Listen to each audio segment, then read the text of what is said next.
Baik, bismillahirrahmanirrahim. Assalamualaikum warahmatullahi wabarakatuh. Selamat siang, Ibu dan Bapak peserta. Selamat tahun baru 2024. Semoga kita semua dalam keadaan sehat dan punya semangat baru di tahun 2024 ini. Saya lihat sih semangatnya luar biasa nih ya. Hari Minggu masih semangat untuk belajar di seminar atensi. Oke, karena seminar atensi memang temanya selalu menarik, didampingi oleh narasumber yang luar biasa. Nah, hari ini hari Minggu tanggal berapa ya? Tanggal 14. Tanggal 14 Januari 2024. Seminar atensi hari ini membahas tema The Money Blueprint. Bagaimana belief orang tua membentuk kebiasaan finansial pada anak. Nah, ini ini keren ya kalau kata saya. Memang anak-anak dari usia dini mungkin itu juga perlu untuk kita sebagai orang dewasa mengedukasi. Nah, ini nanti kaitannya apa nih dengan belief orang tua gitu ya, sehingga membentuk kebiasaan finansial pada anak. Ini menarik sekali. Siang ini kita didampingi oleh narasumber. Nah, ini narasumbernya masih muda, cantik ya. Dengan Mbak Sulistiorini SPSI, MM, MCPC. Saya sapa dulu. Selamat siang, selamat pagi. Assalamualaikum Mbak Rini. Waalaikumsalam warahmatullahi wabarakatuh. Selamat pagi Mbak Ya. Eva. Selamat pagi Bapak Ibu Nah, semuanya. ini dia. Selamat pagi, Waalaikumsalam. Mbak Rini, posisi di mana tadi ya? Di daerah Lubang Buaya ya? Betul, betul. Di Jakarta Timur, sama-sama di Jakarta tapi beda beda lokasi. Mbak Rini, terima kasih banyak. Nih nama panjangnya Mbak Sulistiorini, tapi biasa disapa dengan Mbak Rini. Ya, Nih di antara kesibukannya, alhamdulillah, hatur nuhun, terima kasih banyak sudah berkenan meluangkan waktu untuk sharing ilmunya dengan kita semua di seminar atensi ya Mbak. sama-sama Oke, Mbak Eva. Terima kasih juga untuk Bapak Ibu sudah bersedia menerima saya. iya. Nanti kita ngobrol bareng aja ya. Iya, kita diskusi ya. Nih semangatnya luar biasa memang. Ini mungkin ada beberapa yang sudah kenal dengan Mbak Rini atau yang sama sekali baru kenal. Nah, karena memang beliau dengan kesibukannya, beliau kita kenalan aja dulu ya Mbak Rini. Nih aku izin Hmm, untuk share CV-nya. Nah, karena banyak yang kepo nih siapa ya, siapa ya. Nah, ini dia nih. Udah muncul belum? Sudah muncul ya. udah Mbak. Oke, kita lihat. Nah, jadi narasumber kita hari ini dengan Mbak Sulistiorini, SPSI MCPC, masih muda sekali, jauh di bawah saya, adik kelas saya. Beliau seorang memang sibuk sekali, beliau seorang certified professional coach, juga sibuk sebagai asesor SDM aparatur. Jadi Mbak Rini ini, panggilan akrabnya memang Mbak Rini, beliau mengambil pendidikan di Fakultas Psikologi di Universitas Pajajaran, eh, lulus tahun 2007, kemudian melanjutkan pendidikannya di Master of Management Human Resources di Melbourne Business School, di University of Melbourne 2013, dan luar biasanya sekarang sedang mencoba menyelesaikan sekolah lagi. Luar biasa ya. Di antara kesibukannya, keren deh, acung jempol banget. Kemudian nih lihat di antara kesibukannya Mbak Rini sebagai asesor SDM aparatur, juga certified professional coach Kementerian Perdagangan. Masih menyempatkan waktu untuk sekolah. Ini saya jadi ngiri juga nih. Aduh, keren. Nah, berbagai sertifikasi yang Mbak Rini ambil ini sebagai asesor Assessment Center Indonesia 2016, kemudian di PPM School of Management 2017, kemudian BKN 2019, kemudian juga Certified Points of View, Explorer Certified, juga Points of View Academy 2020. Juga mengambil sertifikasi di Professional Coach Certified, Marley Certified Professional Coach Program. Hobinya membaca, traveling, art and craft. Keren. Monggo Ibu dan Bapak kalau mau cari Mbak Rini, nah beliau juga suka punya program-program menarik. Untuk masyarakat, monggo kontak beliau di email berikut ya, ada di layar. Oke. Nah, sudah stop share sebentar, saya besarkan lagi. Iya, Mbak Rini, izin saya ajak dulu peserta nih, karena seminar atensi ini program edukasi yang memang rutin setiap bulan, tapi waktunya tidak menentu. Jadi monggo silakan Ibu dan Bapak untuk follow Instagram Atensi Anak Remaja. Sekali lagi follow Instagram Atensi Anak Remaja. Untuk update terus, nah next temanya apa ya? Narasumbernya siapa ya? Waktunya kapan? Itu ada di Instagram lengkap ya. Jadi monggo silahkan. Baik, kayaknya yang ditunggu bukan saya yang bicara, jadi saya nggak boleh terlalu banyak. Ya, saya memperkenalkan diri, saya dengan Eva Silvana, saya seorang psikolog klinis anak remaja yang akan mendampingi Mbak Rini untuk seminar atensi pagi hingga siang nanti. Monggo Mbak Rini untuk waktu dan screen-nya saya persilahkan, Mbak. Baik, Bismillahirrahmanirrahim. Terima kasih, Mbak Eva. Eh, Bapak Ibu, pagi ini kita akan ngobrol-ngobrol ya. Saya bilangnya ngobrol-ngobrol ya. Eh, Mungkin kalau seminar serius banget kayak saya ngajarin apa gitu, saya lebih senang bilangnya ngobrol-ngobrol. Jadi nanti saya persilakan Bapak Ibu ketika mendengarkan paparan dari saya, kalau misalnya jadi terbersit apa ada pikiran atau ada perasaan apa atau jadi ada ingat lagi kejadian apa gitu ya sama orang di sekitar atau sama anak-anak kita gitu. Silakan share saja nanti ketika di sesi diskusinya. Ini ada kejadian lucu juga sih ya. Baru semalam jadi anak saya lihat saya sedang mempersiapkan nih untuk Zoom pagi ini.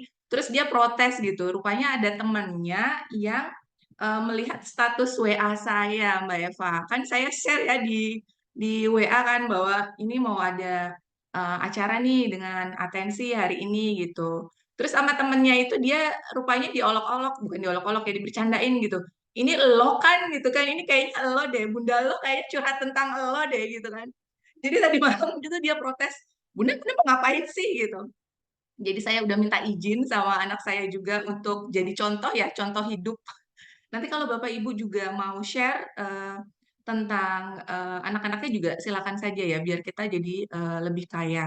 Nanti yang akan saya bagi ini mungkin lebih dari sisi teorinya gitu, yang saya pelajari, yang saya baca, dengan contoh-contoh yang saya alami. Akan jadi lebih kaya kalau Bapak Ibu juga mau turut berbagi. Oke, saya izin share screen dulu. Iya, sudah kelihatan ya, Bapak Ibu? Sudah muncul. Iya. Ya, Baik. Nah, Bapak Ibu, awalnya ketika Mbak Eva nanya gitu ya, eh, ini dong, isi dong materi dong di seminar atensi nih. Saya pikir materinya tentang apa ya, topiknya tentang apa ya gitu. Karena saya saat ini bukan sebagai psikolog Bapak Ibu dan saya tidak bekerja secara dekat dengan orang tua, anak atau remaja dalam kapasitas sebagai seorang psikolog gitu kan. Jadi saya pengen ambil tema yang dekat dengan kehidupan sehari-hari saya gitu. Kebetulan saat ini dan anak saya SMA ya, kelas 1 gitu, remaja putri, eh, sedang muncul apa ya? Banyak diskusi dan perbincangan terkait uang, Bapak Ibu. Jadi saya sedang bergerak dari sebenarnya ini sudah mulai dari SMP sih ya, bergerak dari memberikan uang saku harian menjadi bulanan. Rupanya anak saya ini agak kesulitan untuk mengaturnya gitu, mengelolanya. Terus saya perhatikan juga ya dengan pengalaman saya sendiri, pelajaran tentang manajemen keuangan itu kayaknya saya nggak dapat deh ya. Selama sekolah itu saya nggak dapat. Saya dapatnya cuma ya pelajaran hitung-hitungan, matematika, yang soal ceritanya kadang-kadang terkait uang, atau waktu SMA akuntansi gitu ya. Cuma itu aja gitu. Tapi belum pernah benar-benar dapat kesempatan untuk belajar bagaimana sih mengelola keuangan, mengelola finansial itu dengan sehat begitu. Saya cari-cari di luar sana, banyak sekali gitu ya training dan seminar, workshop tentang financial management gitu, pengelolaan keuangan. Tapi isinya semuanya teknis. tips dan trik gitu kan, harus begini, harus begitu. Dan ternyata saya kesulitan untuk mempraktekannya gitu. Ini gimana sih? Ada apa sih dengan saya sehingga saya sulit gitu untuk mengaplikasikannya itu. Nah, karena saya orang psikologi ya kan belajarnya satunya psikologi. Jadi saya bertanya-tanya sendiri, ada apa dengan diri saya? Sebenarnya saya punya sikap seperti apa sih dengan uang gitu. Akhirnya ketemu dengan istilah ini, the money blueprint. Bagaimana core belief saya bisa mempengaruhi sikap saya terhadap uang. Apakah saya melihat uang itu baik atau buruk gitu kan ya. Maknanya apa? Sebagai sebuah kebebasan atau malah penjajahan begitu, yang hal-hal seperti itu. Jadi ini menarik buat saya dan semoga nanti kita sama-sama bisa belajar terkait hal ini. Nah, Bapak Ibu, di banyak budaya ya, di masyarakat gitu ya, di keluarga, membicarakan tentang uang itu dianggap masih tabu begitu ya. Bukan sesuatu yang bisa kita bicarakan secara terbuka. Kayak kalau misalnya kita ketemu sama teman gitu, ngomongin duit gitu, ngomongin gaji lo berapa atau hari ini pengeluaran berapa atau kayak ini kredit masih belum yang kayak gitu-gitu tuh kayaknya agak sungkan gitu ya untuk diobrolkan secara terbuka. Tapi malahan kalau kalau gosipin orang lain itu malahan ini banget gitu. Apa gampang banget. Tapi kalau soal soal uang nggak nggak mudah, nggak semua orang merasa nyaman, bahkan mungkin jarang ya, butuh deket dulu. Atau kalau deket juga mungkin nggak akan diobrolin gitu dengan sesama temannya. Ini kenapa? Kenapa kok masih tabu sih untuk membahas tentang uang? Kayak berapa gaji seseorang, nilai kekayaannya gimana, dia beli rumah harganya berapa, baru beli mobil misalnya yang seperti itu. Terus juga kondisi keuangan, hutang dan piutang segala macam. Kenapa itu masih tabu? Karena kalau berdasarkan hasil beberapa penelitian, ternyata masyarakat itu masih memandang uang sebagai sesuatu yang sifatnya sakral begitu dan tertutup.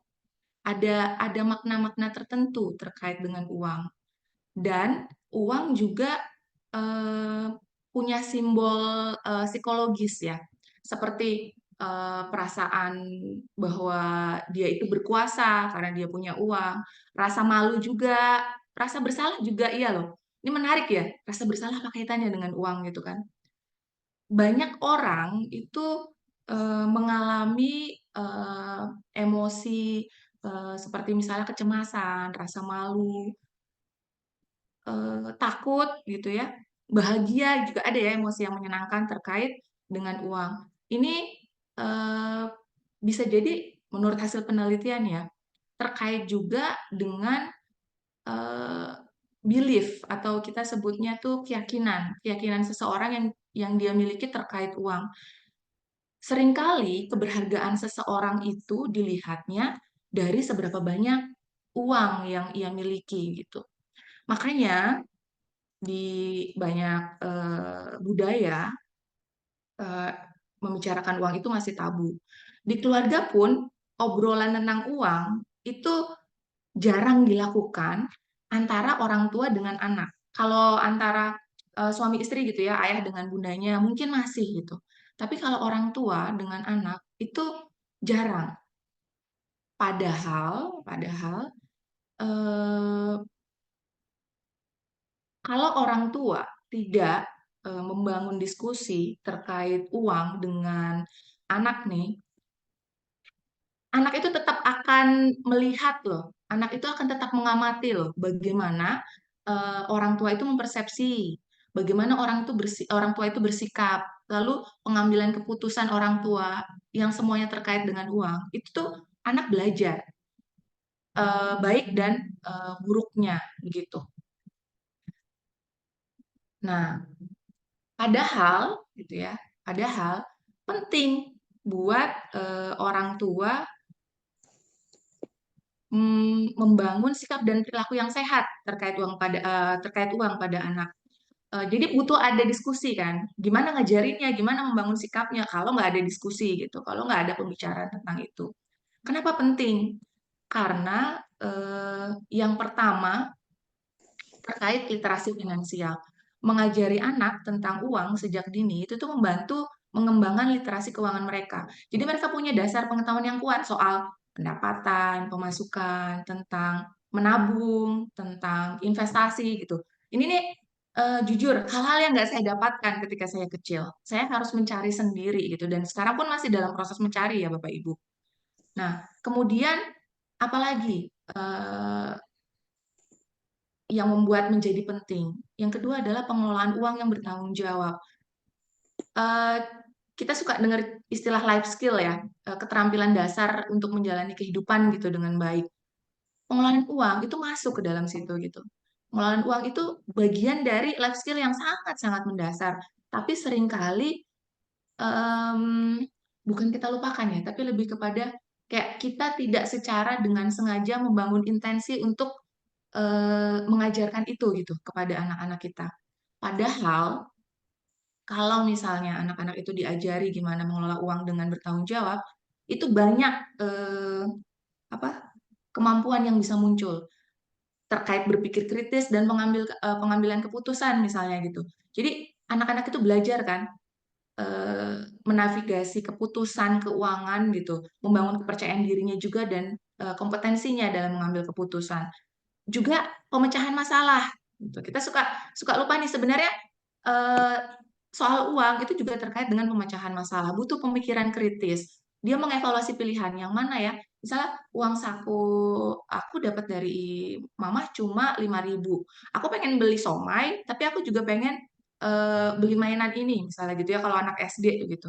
Dia mau pilih yang mana nih gitu. Jadi dia mempertimbangkan konsekuensi dan pilih yang tepat yang mana. Itu juga terkait sama perencanaan dan goal setting juga ya. Eh, Salah satu keluhan terhadap generasi anak zaman now ya, soal instant gratification. Jadi apa tuh? Gratifikasi itu kayak kepuasan atau hadiah atau reward gitu. Pengennya yang instan, pengennya yang cepat. Jadi eh, belajar tentang delayed gitu, delayed gratification itu tuh sekarang itu menjadi sebuah kebutuhan untuk anak-anak kita.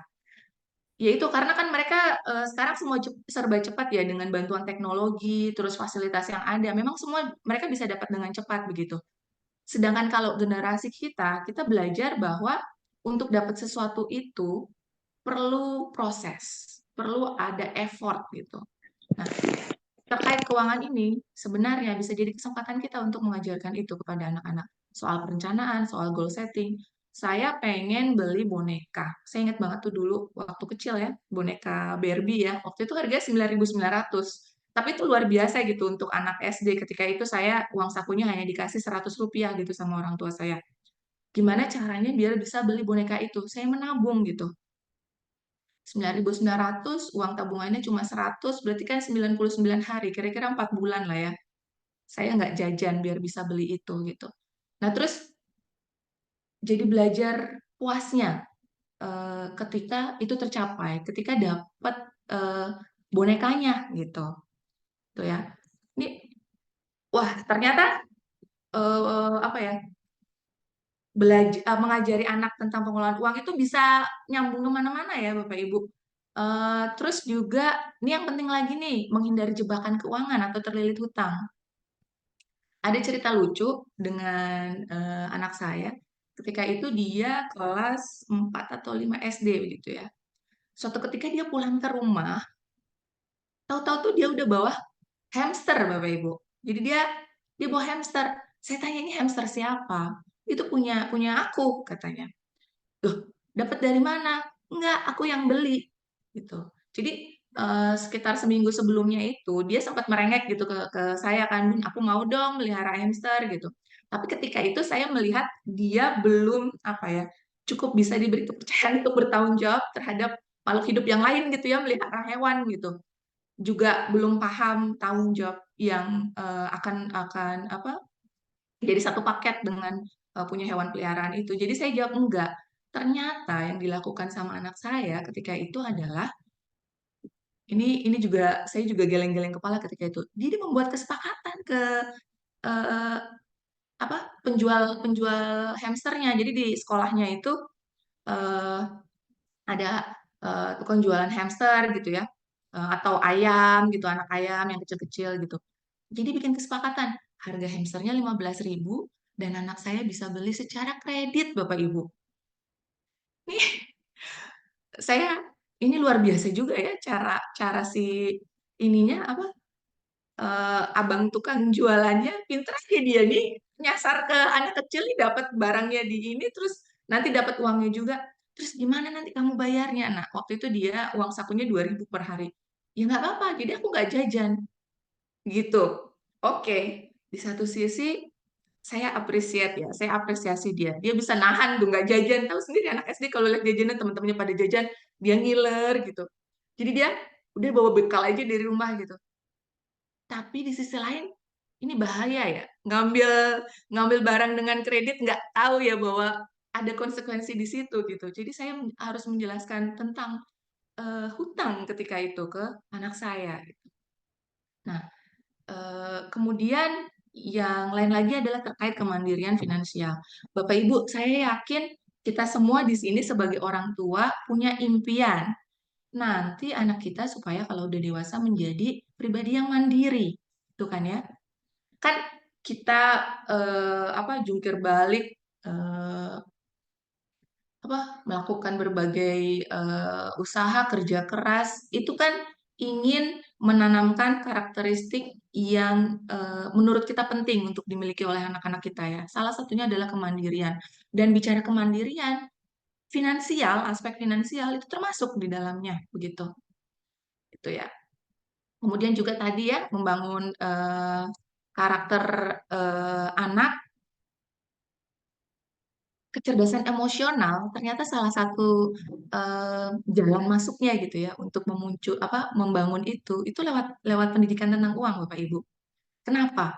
Karena tadi seperti yang sudah saya sampaikan di awal, bicara soal uang itu kita tidak bisa terlepas dari respon emosional yang kita miliki terhadap uang. Ya, misalnya rasa takut, cemas, bahagia, kecewa, tidak sabaran gitu ya, malu gitu. Nah, di sini tuh anak bisa belajar gimana mengelola emosi dia dalam kaitannya dengan permasalahan keuangan. Terus soal etika kerja juga, kita bisa ngajarin anak konsep work and reward gitu. Ada usaha, ada imbalan. Bekerja, ada rewardnya berupa materi, itu uang gitu. Jadi tumbuhkan etika kerjanya, nggak bisa males-malesan gitu. Soal kewirausahaan juga. Dan satu lagi yang menurut saya sangat penting, filantropi dan tanggung jawab sosial, Bapak Ibu, keterlibatan komunitas, menanamkan nilai untuk memberi kembali ke masyarakat gitu, untuk mendorong rasa tanggung jawab sosialnya, bersedekah gitu ya Bapak Ibu. Jadi kita tuh juga nggak cuma cari uang, ngumpulin uang, terus untuk kita sendiri, tapi kita berbagi dengan orang lain begitu. Nah, yang terakhir nih, memutus siklus generasi. Nah, mematahkan pola negatif. Gimana caranya supaya kita bisa menanamkan sikap positif terhadap uang agar putus siklus generasi yang negatif ini? Saya sendiri ketika eh, cari mendalami belajar tentang tentang topik ini gitu. Saya sendiri jadi menyadari nih refleksi ke diri sendiri nih saya ini mungkin juga punya core belief atau keyakinan atau persepsi tertentu yang sifatnya negatif terkait uang dan itu mempengaruhi perilaku saya gitu terhadap uang. Gimana caranya mutus supaya ini tuh nggak saya turunkan ke anak saya gitu. Nah, inilah pentingnya eh, apa ada diskusi antara orang tua dengan anak. Karena Bapak Ibu, ini ya, anak itu seperti cermin ya. Ada quotes dari Kevin Heath, kids are like a mirror. What they see and hear they do. Be a good reflection for them. Anak itu seperti cermin kita.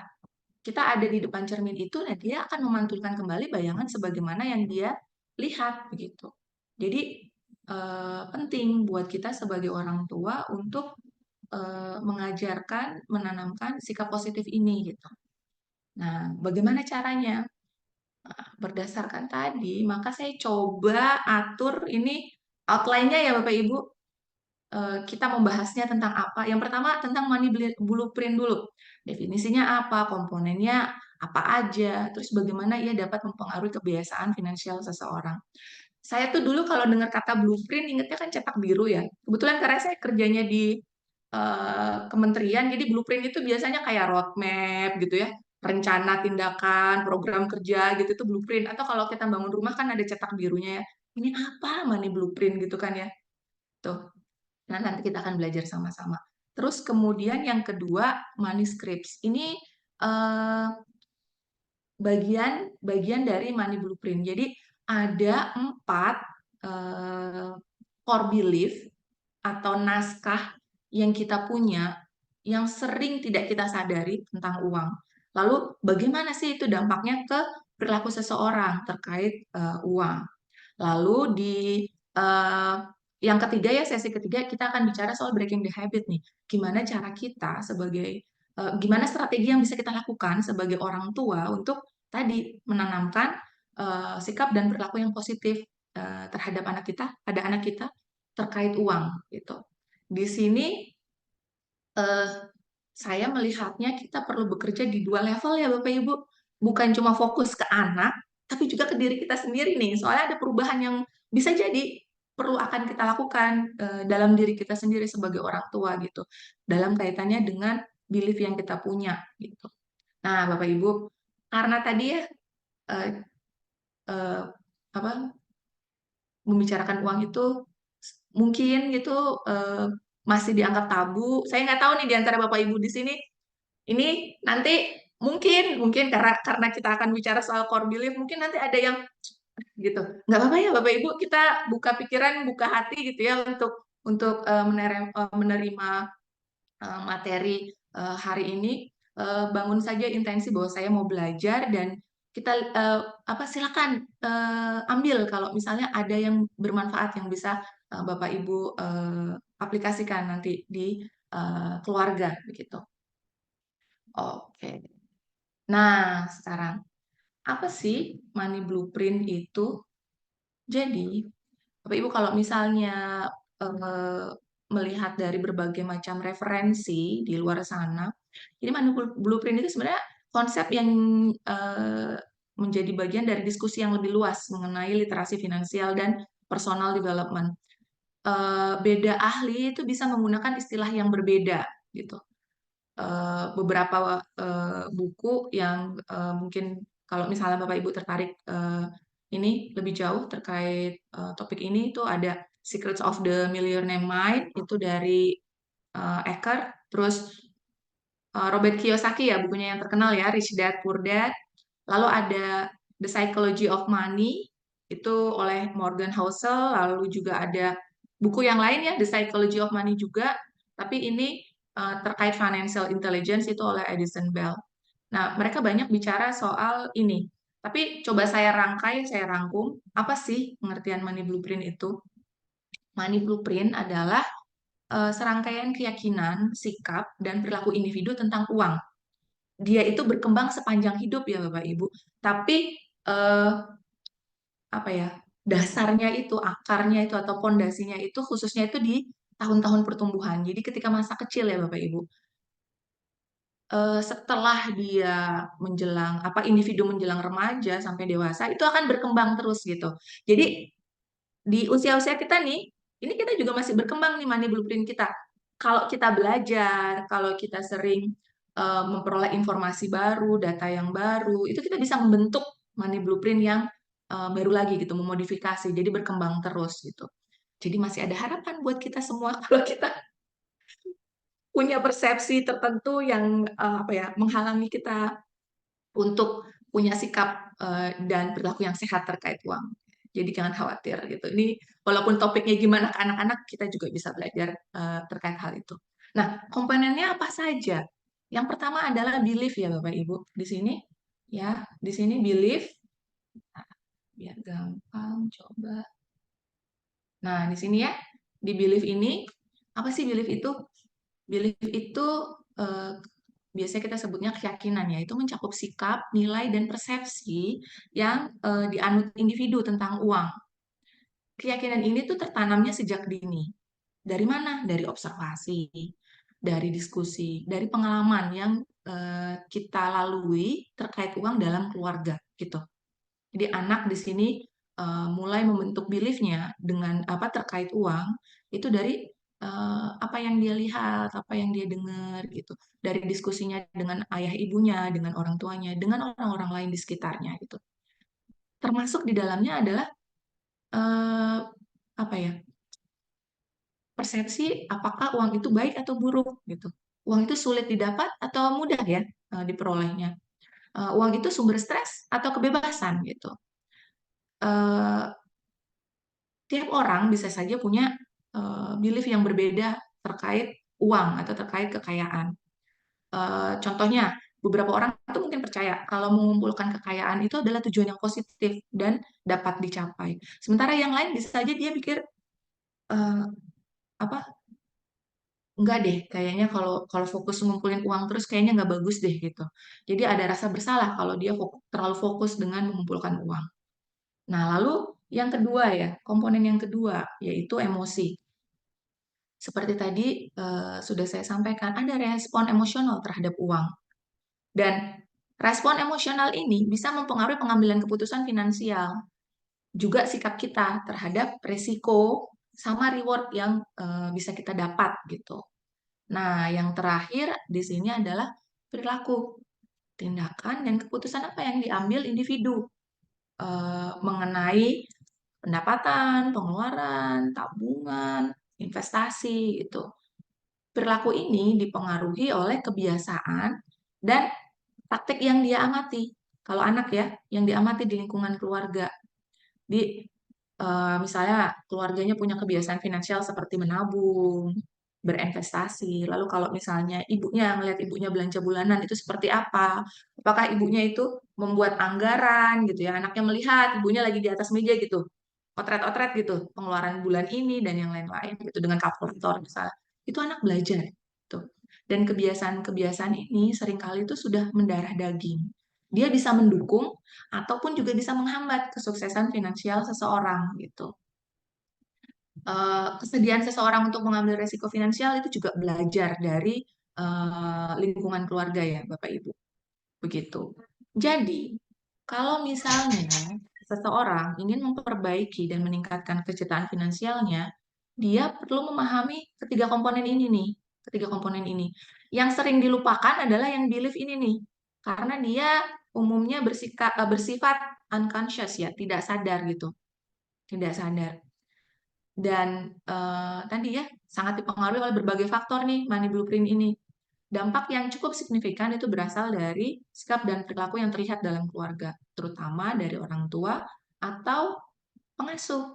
Nah, ini masuk kita ke yang berikutnya. Jadi bagaimana sih orang tua atau pengasuh itu eh, bisa mempengaruhi eh, anak-anak gitu ya dari dalam kebiasaan finansialnya mereka. Sebelum kita masuk ke belief ya, karena itu ininya akar apa dagingnya untuk pembahasan pagi ini. Gimana caranya? Nah ini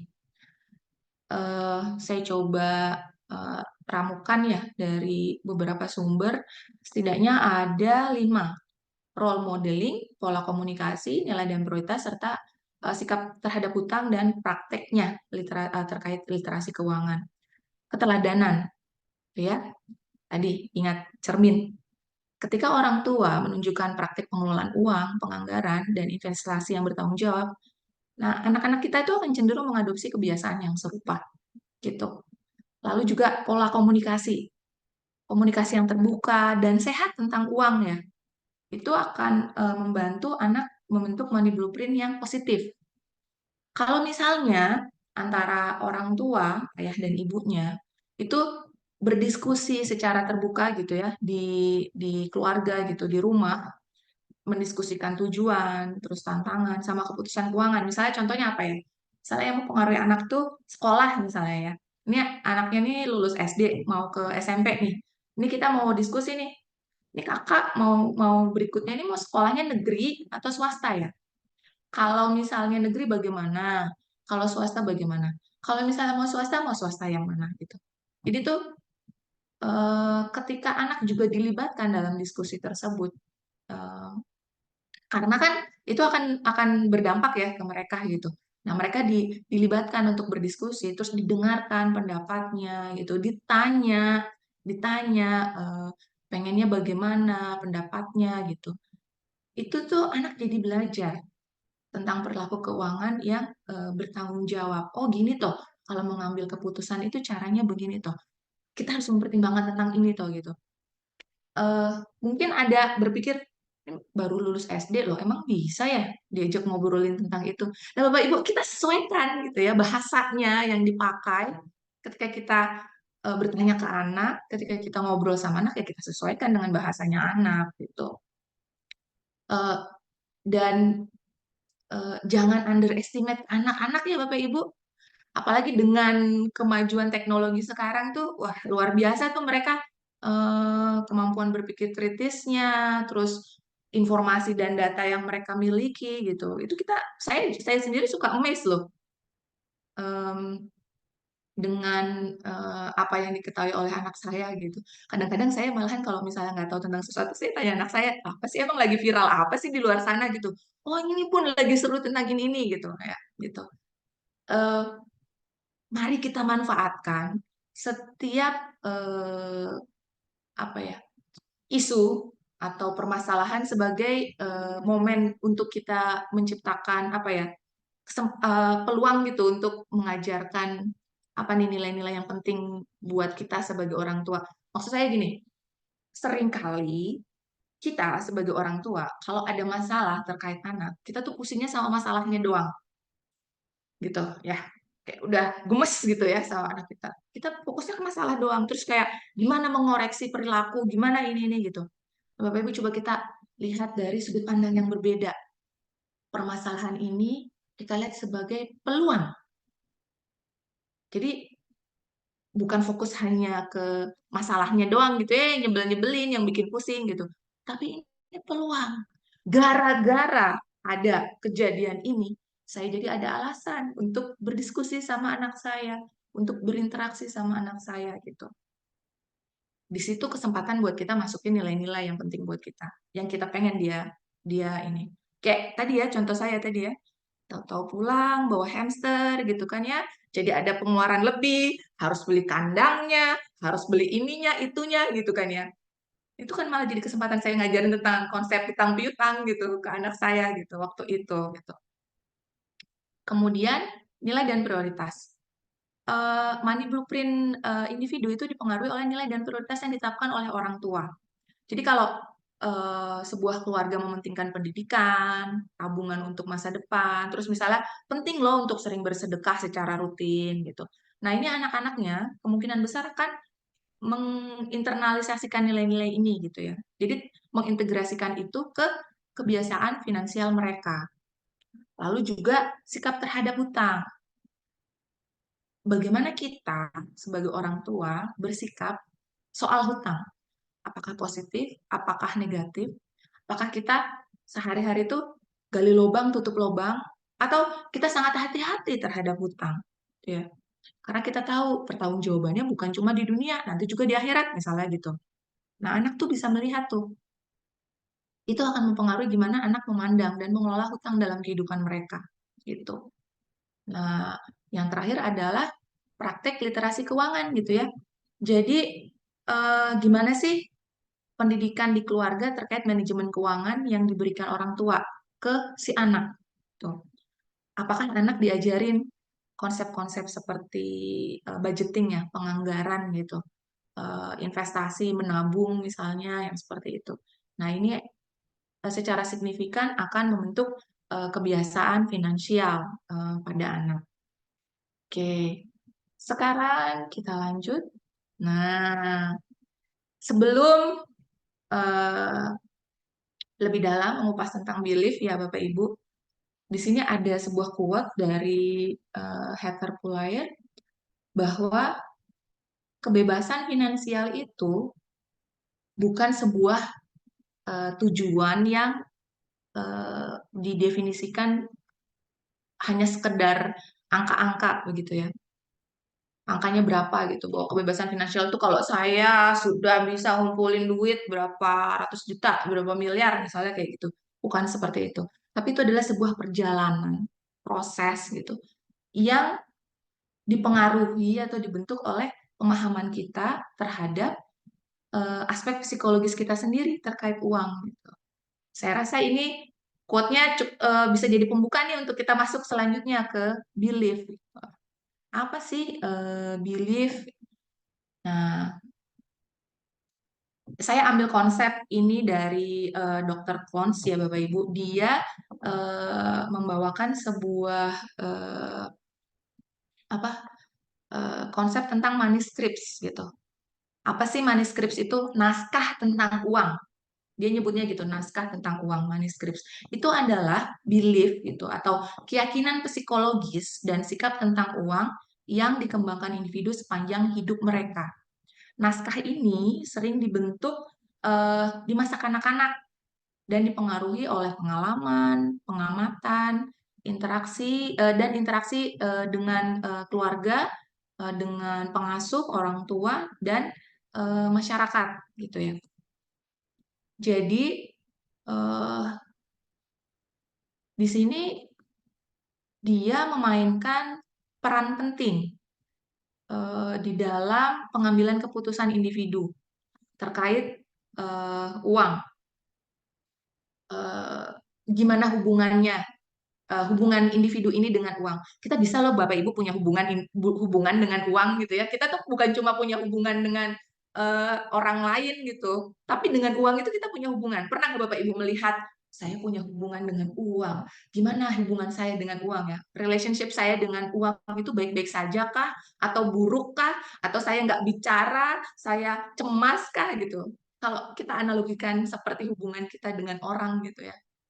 Nah, kemudian ini juga diasosiasikan dengan income, pendapatan, kekayaan, hutang, gitu.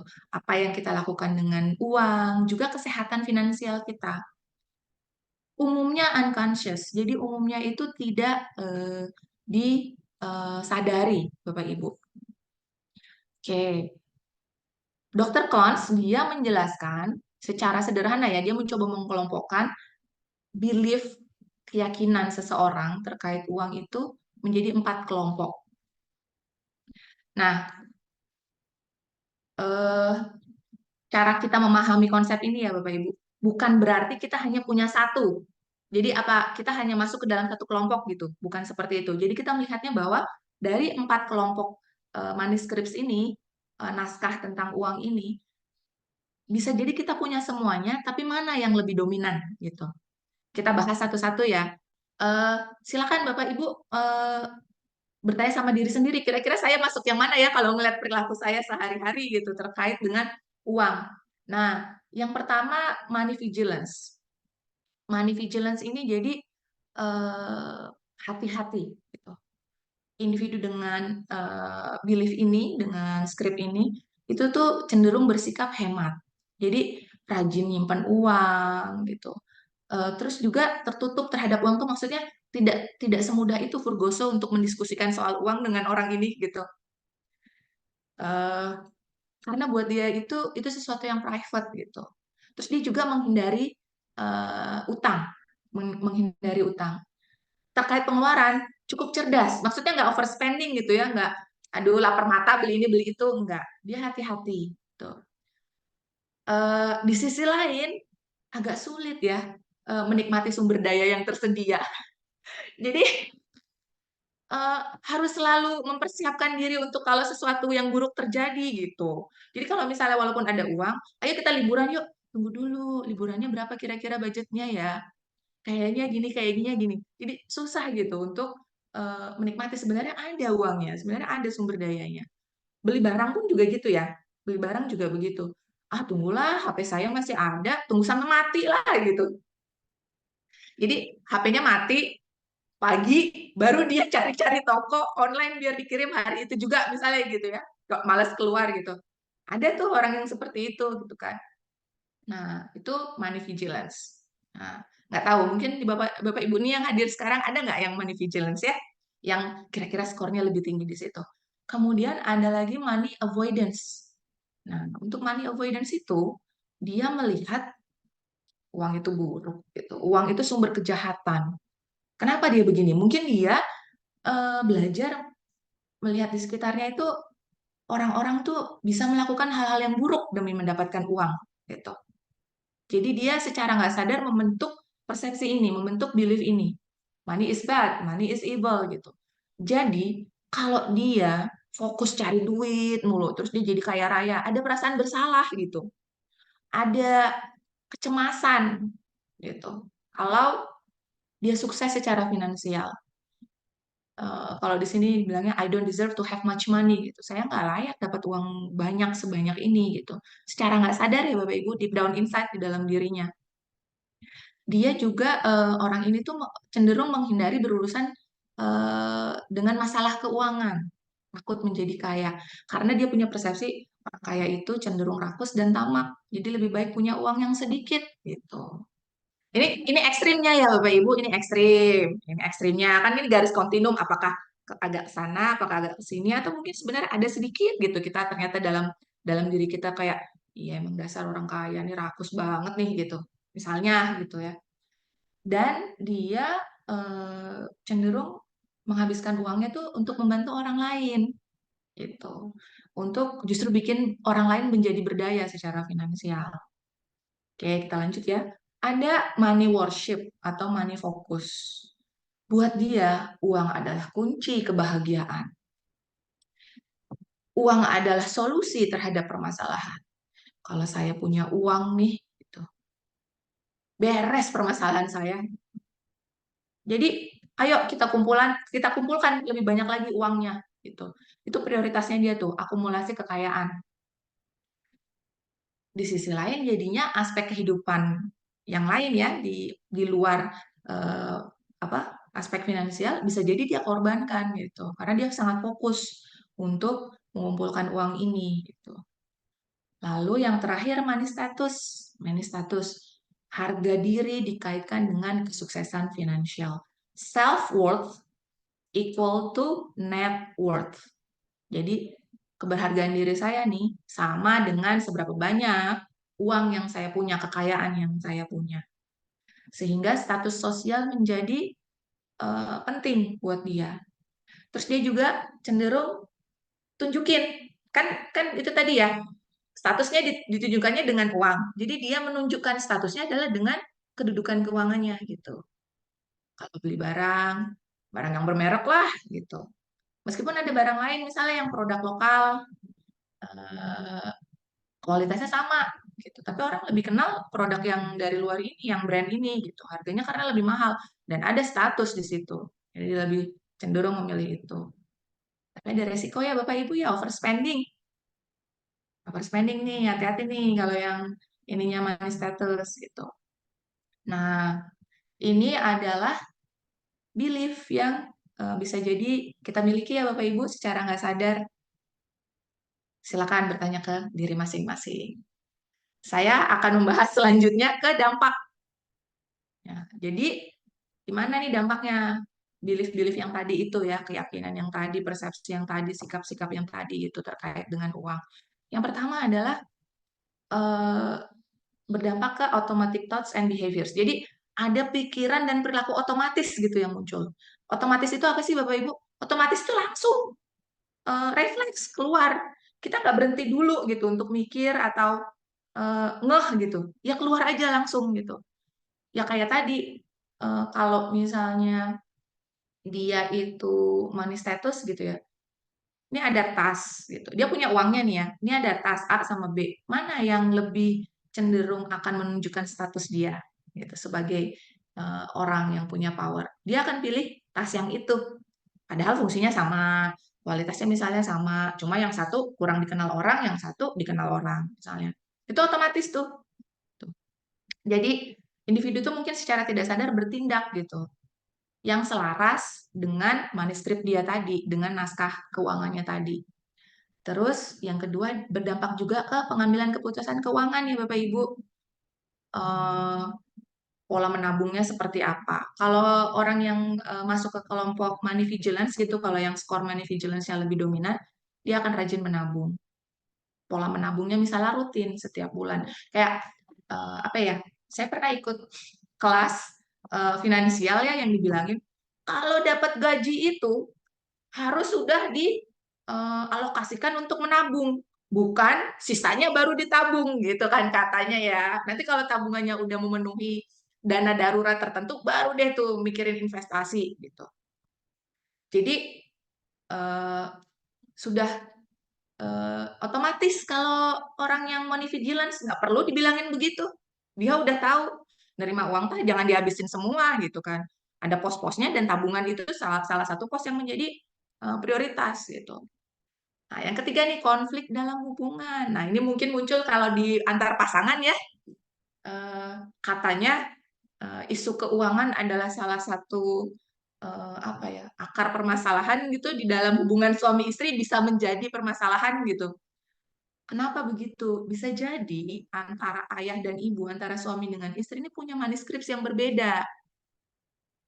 Yang satu tah money worship gitu ya atau money fokus kerja mulu gitu kan dari pagi sampai malam kerja mulu pokoknya kerja karena dia pengen ngumpulin uang sebanyak-banyaknya gitu kan sementara yang satu itu dia lebih mementingkan dia nggak masuk skornya di money worship atau fokus tadi nggak terlalu tinggi dia lebih mementingkan aspek kehidupan yang lain quality time kayak sama keluarga kamu kerja melulu gitu kan lembur melulu gitu udah deh tuh bisa tuh eh, berdiskusi dengan cukup panas gitu ya. Saya nyebutnya mah ya. Enggak, bukan bertengkar, berdiskusi saja. Ini bagaimana kita harusnya ke depan gitu kan. Gitu. Jadi coba kalau misalnya kita punya perbedaan terkait uang, itu bisa jadi ada hubungannya nih dengan manuskrip kita sendiri dan pasangan. Tuh. Memahami dan mengatasi perbedaan-perbedaan ini tuh penting untuk komunikasi keuangan. Jadi kolaborasinya lebih sehat ya Bapak Ibu terkait manajemen keuangan di dalam keluarga. Dan tentu saja ada dampaknya di kesehatan finansial kita gitu. Kalau kita punya manuskrip yang positif, itu bisa berkontribusi ke apa? Memunculkan kebiasaan keuangan yang lebih sehat gitu. Sedangkan kalau skripnya negatif nih, kayak misalnya yang tadi money apa tadi status ya, yang ya dia itu overspending misalnya, jadi apa tergoda dengan kartu kredit misalnya gitu. Itu kan skripnya negatif ya kalau overspending gitu terkait keuangan. Itu bisa menyebabkan stres keuangan, ada kecemasan gitu dan pengelolaan uangnya jadi buruk gitu kan ya. Nah, lalu jadi bagaimana kita mau breaking the habits nih? Gimana kita mau eh, udah yang jelek kita modifikasi supaya jadi lebih positif biar gitu ya, supaya kehidupan finansial kita lebih sehat. Tadi eh, ini ya Bapak Ibu saya sudah sampaikan di breaking the habits ini kita bekerja di dua level nih. Yang satu ke anak kita, tapi juga ke diri kita juga gitu ya. Jadi jangan cuma fokus ke anak ya kitanya sendiri, isi di kitanya sendiri nggak kita sadari dan nggak kita coba bereskan nih. Jadi yang pertama adalah eh, menyadari ya ini yang pertama nih ya awareness and reflection. Kita sadari dulu nih. Oh ternyata saya itu kenapa kok saya dibandingin sama teman-teman yang lain eh, di kantor gitu misalnya ya, saya itu kok nggak apa ya, nggak berani untuk datang ke bos saya untuk minta kenaikan gaji misalnya ya, kenaikan kenaikan pendapatan. Padahal saya kerjanya udah berapa tahun nih gitu dibandingin sama teman saya yang lain gitu. Padahal secara kemampuan sebenarnya saya bisa. Kok kok saya nggak mau sih gitu. Ada apa ya gitu. Apa karena saya merasa nggak layak? Saya nggak merasa layak untuk dapat kenaikan gaji itu. Kayak masa sih saya minta gajinya naik? Perusahaan kan lagi susah. Misalnya kayak gitu ya. Ini aja masih untung saya masih punya pekerjaan dan yang lain itu. Nah, Bapak Ibu itu yang ada di permukaan. Itu mungkin percakapan yang kita lakukan terhadap diri sendiri. Tapi coba deh gali lebih dalam. Siapa tahu gitu ya. sebenarnya ada belief yang berpengaruh begitu. Apakah kita sebenarnya punya belief money avoidance itu? Saya khawatir kalau saya datang ke atasan minta gaji nambah, saya jadi kelihatan rakus gitu ya. Saya jadi kelihatan ambisius gitu, ambisius yang dalam negatif ya, gitu. Coba deh. Nah, terus yang kedua, kita challenge lah itu skrip yang negatif itu. Kita bingkai ulang naskah yang negatif ini, kita evaluasi. Ini tuh saya punya pikiran bahwa saya itu nggak layak untuk dapat gaji naik gitu, gaji lebih bagus gitu, atau kayak bahwa kalau saya minta gaji naik itu adalah menunjukkan saya punya apa ya, rakus gitu atau ambisius, itu kenapa ya? Ada apa ya? Dulu emang waktu saya kecil saya pernah melihat apa ya? Evaluasi kembali tuh Bapak Ibu, kisah-kisah atau pesan tentang uang yang sudah dipelajari, yang sudah kita pelajari selama ini. Dan gunakan rasa empati ya Bapak Ibu, rasa empati ke diri sendiri gitu maksudnya gitu. Kadang kita tuh suka keras banget sama diri sendiri, pengkritik terbesar ke diri sendiri, kita sendiri gitu. Gunakan rasa empati ya. Kedepankan rasa kasih dan sayang ke diri sendiri ketika kita mau mengubah nih naskah negatif ini. Lalu kita tulis ulang kisah tentang uang itu gitu. Money is not always bad gitu. Uang nggak selalu buruk kok. Kalau misalnya saya minta gaji nambah sama atasan, terus saya di apa dikabulkan. Berarti kan saya misalnya jadi ada pendapatan tambahan untuk ngajak anak istri saya misalnya jalan-jalan gitu ya. Atau istilahnya sekarang healing. Atau saya bisa nambah sedekah jadi lebih sering misalnya gitu. Kalau buat kita sedekah pentingnya gitu. Jadi kita tulis ulang tuh, kita bangun perilaku yang lebih bijaksana dan bersifat memberdayakan. Nah, untuk sebagian orang mungkin sulit di tahapan ini nih, challenging negative scripts ini. Butuh tenaga profesional, konsultan keuangan. Ya, mungkin dibutuhkan seperti itu. Kalau Bapak Ibu sampai ke tahap itu pengen pengen cari konsultan keuangan, carilah konsultan keuangan yang paham ilmu psikologi juga ya Bapak Ibu. Jangan cuma peduli tentang teknisnya pengelolaan keuangan dari hitung-hitungan gitu. Cari yang paham juga dari sisi psikologis ya. Karena seringkali tembok penghalang itu dari aspek psikologis. Kalau secara kognisi kita paham tuh teorinya harusnya begini-begini, tapi mengerjakannya susah banget. Itu biasanya hambatannya ada di psikologis. Nah, kemudian tingkatkan literasi finansial. Gimana kita mau ngajarin anak, orang kita sendiri nggak paham, prinsip investasi teh naon gitu kan. Kita mau ngajarin anak nabung, tapi kita nggak ngerti gitu. Belajar. Nah, ini di sini yang eh, aspek teknisnya ya, substansi keuangannya. Lalu, yaitu ubah perilaku ya Bapak Ibu. Jangan semua cuma di kepala dan di hati gitu. Harus muncul dalam perilaku. Bangun dan latih perilaku keuangan yang baru, selaras dengan manuskrip yang lebih sehat tadi, yang sudah berhasil diubah. Nanti lama-lama jadi kebiasaan, sehingga membentuk sikap dan money belief yang baru gitu. Nah, sekarang gimana kalau ke anak? Ya, gimana kalau ke anak? Yang pertama, komunikasi terbuka. Jadi ciptakan ruang yang terbuka, space gitu, ruang untuk anak berkomunikasi sama kita mengenai keuangan. Bangun dialog dengan dua arah. Kita tanya gitu. Kita tanya dia, kita tanya pendapatnya. Kalau misalnya ada peristiwa-peristiwa tertentu gitu, kejadian kesehari-hari yang kita lihat, manfaatkan itu jadi topik diskusi.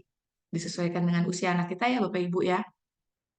Terus kalau anak nanya sama kita, tolong berikan jawaban yang jelas sesuai usia mereka. Nih kita kadang kalau misalnya anak masih kecil gitu, nanya gitu sama kita, nanya lagi, yang sabar, dijawab, dikasih jawabannya yang jelas ya Bapak Ibu, gitu. Eh, itu, itu tadi yang saya bilang tadi, manfaatkan momennya, gitu. Karena nggak terasa loh Bapak Ibu, sekarang mereka kayak gitu ya, nanya-nanya mulu. Nanti tahu-tahu mereka udah remaja, tahu-tahu mereka udah dewasa, udah lewat kesempatannya, gitu. Terus yang kedua, beri keteladanan. Role model ya Bapak Ibu. Modelkan perilaku dan sikap keuangan yang positif, yang kita tahu itu baik, yang bisa jadi bekal dia menghadapi kehidupannya ke depan. Kalau kita udah nggak ada, dia bisa tuh survive gitu, mandiri secara finansial. Lalu ini dorong sikap perilaku yang lebih sehat terkait pengelolaan uang gitu ya. Ini Bapak Ibu perlu ini nih, perlu eh, apa? Tanya sama diri sendiri nih, sikap dan perilaku apa yang saya ingin anak saya punya gitu. Misalnya kita pengen ngajarin soal kerja keras, tentang apa? Nilai uang sama usaha yang harus dilakukan untuk memperolehnya. Jadi uang itu nggak bisa take it for granted ya. Apa tuh take it for granted? Itu kayak udahlah pasti dapat gitu. Karena kayak Allah itu kan maha pengasih lagi maha penyayang, Allah itu maha kaya, kita akan dicukupkan oleh Allah gitu. Subhanallah. Itu adalah prinsip yang benar. Tetapi definisinya secara operasional itu bisa salah kaprah Bapak Ibu. Ya, ini apa perlu ada diskusi gitu, perlu ada diskusi kita teh kalau misalnya lagi ngomong sama anak kita gitu, udah jangan khawatir, pasti Allah yang akan mencukupkan, Tuhan itu maha kaya, kita pasti akan dicukupkan. Udah jangan jangan berhenti di situ, jangan titik gitu, perlu tanya sama anak kita pemahaman dia seperti apa terkait hal itu gitu. Karena eh, saya juga ada gitu menemui orang-orang yang ya udah weh, pokoknya yakin aja nanti kebutuhan akan terpenuhi. Tapi udah segitu doang gitu. Dia nggak berpikir ini teh terpenuhinya dari effort dia atau dari orang lain gitu. Kita kan nggak pengen ya Bapak Ibu anak kita terus jadi beban finansial nanti ketika dia dewasa gitu kan. Nah, mungkin ini adalah sesuatu yang penting buat Bapak Ibu untuk diajarkan. Yang lain, orang tua yang lain mungkin mau memfokuskan di goal setting. Goal setting. Jadi delayed gratification tadi ya, kepuasan yang tertunda. Jelaskan gitu. Menunggu, menabung untuk sesuatu yang kita inginkan gitu ya. Itu tuh baik, itu tuh bisa ada rasa puas gitu. Eh, itu tuh apa ya? Akan membuka kesempatan kita memperoleh hasil yang lebih banyak gitu, yang lebih baik begitu. Jadi diskusikan nih tentang tujuan jangka pendek dan jangka panjang ini. Eh, Nyambung sama cerita tadi saya ya, anak saya beli hewan peliharaan hamster. Waktu dia SMP, nah, naik satu tingkat, jadi pengen kucing. Aduh, ya Allah, kucing ya Bapak Ibu. Jadi eh, sudah ada diskusi tuh tentang apa ya konsekuensi dan tanggung jawab kalau melihara kucing begini begitu gitu. Nah, anak saya dia itu berusaha gini ya, dia menganalisis bahasa kerennya menganalisis kalau dapat kucing nyari gratisan gitu ya woro-woro ke orang-orang saya mau melihara kucing gitu mengadop kucing atau dia beli gitu. Itu tuh dibahas tuh diskusi tuh sama saya begini-begini saya tuh berat ya untuk memelihara kucing ketika itu karena banyak ininya eh, tanggung jawabnya dan pengeluaran-pengeluaran yang lainnya dan saya nggak yakin dia bisa nggak ngurusin karena saya pengennya dia yang ngurusin orang dia yang pengen beli dia yang pengen punya gitu kan ternyata dia diam-diam menabung sehingga bisa beli kucing pergi ke pasar Jatinegara Bapak Ibu kalau kita ke Jatinegara tuh ya pinggir jalan tuh banyak orang yang jualan hewan peliharaan pulang-pulang dia bawa kucing harganya 500.000 itu dia beberapa bulan nabungnya ya Allah dan dia bisa bernegosiasi kepada saya terkait pengeluaran tertentu itu saya yang menanggung. Nah, tuh, gitu ya. Di satu sisi saya senang juga anak ini mengembangkan keterampilan itu ya life skill di situ, tapi di sisi lain efeknya ke saya juga gitu. Nah, jadi Bapak Ibu nanti ketika sudah mulai melakukan ini nih eh, tahap ketiga ini ya, mendorong sikap dan perilaku yang lebih sehat, mungkin akan ada konsekuensi juga untuk Bapak dan Ibu. Kayak misalnya kita pengen membangun rasa percaya diri nih. Anak kalau supaya dia mandiri kan dia perlu percaya diri juga ya, mengambil keputusan tertentu terkait penggunaan uang. Bisa jadi keputusan yang dia ambil Bapak Ibu nggak suka. Dia teh punya uang 10.000, harusnya dia belinya apa gitu. Tapi dia belinya yang lain. Bapak Ibu tuh mungkin, aduh kenapa anak itu belinya yang itu gitu. Tapi simpen aja dalam hati. Ya, selama yang dia beli itu bukan sesuatu yang buruk untuk dia. Cuma kita nggak suka aja kenapa dia pilihnya itu. Simpan aja dalam hati. Karena tujuannya apa? Kita ingin membangun dia, membangun rasa percaya dirinya ngambil keputusan. Kalau dia beli sesuatu dengan keputusannya sendiri, lalu kita, lah kok belinya kayak gitu, gini, gini, gini, gini. Susah tuh untuk rasa percaya diri. Dia jadi nggak yakin. Dia nanti akan bertanya terus sama kita, boleh nggak? Bener nggak ini kalau aku belinya yang ini? Gitu. Terus tumbuhkan positif mindset tentang uang gitu ya. eh Satu yang penting menurut saya tuh ini ya, menumbuhkan nilai-nilai filantropi ya dan tanggung jawab sosial kepada masyarakat. Jadi anak diajarkan untuk menyisihkan sebagian uangnya untuk bersedekah. Itu. Saya ingat dulu pernah ada percakapan seperti ini sama anak saya. Konsep kekayaan, wealth ya. Konsep kekayaan waktu itu kita ngobrolin sebenarnya yang disebut sebagai kekayaan kita itu apa sih? Apakah yang kita punya sekarang ini atau nanti yang ada di akhirat? Waktu itu ini sih ngobrolnya santai sih, bahasa sederhana ya karena dia masih kecil waktu itu SD apa SD ya kalau nggak salah. Jadi kan anak udah belajar bahwa hidup itu nggak cuma di dunia, nanti juga di akhirat gitu. Nah, terus saya ingin memasukkan apa kesadaran soal bersedekah waktu itu. Jadi sebenarnya bersedekah itu berarti kita mengorbankan uang kita atau justru yang kita sedekahkan itulah yang jadi milik kita gitu. Jadi waktu itu ngobrolnya tentang itu tuh ya. Oke, kemampuan berpikir kritis anak itu juga bisa masuk di sini ya. Ketika membeli, membandingkan harga. Nah, nih tingkatkan literasi finansial anak tentang hal-hal terkait uang kayak budgeting, menabung, utang piutang, perencanaan keuangan.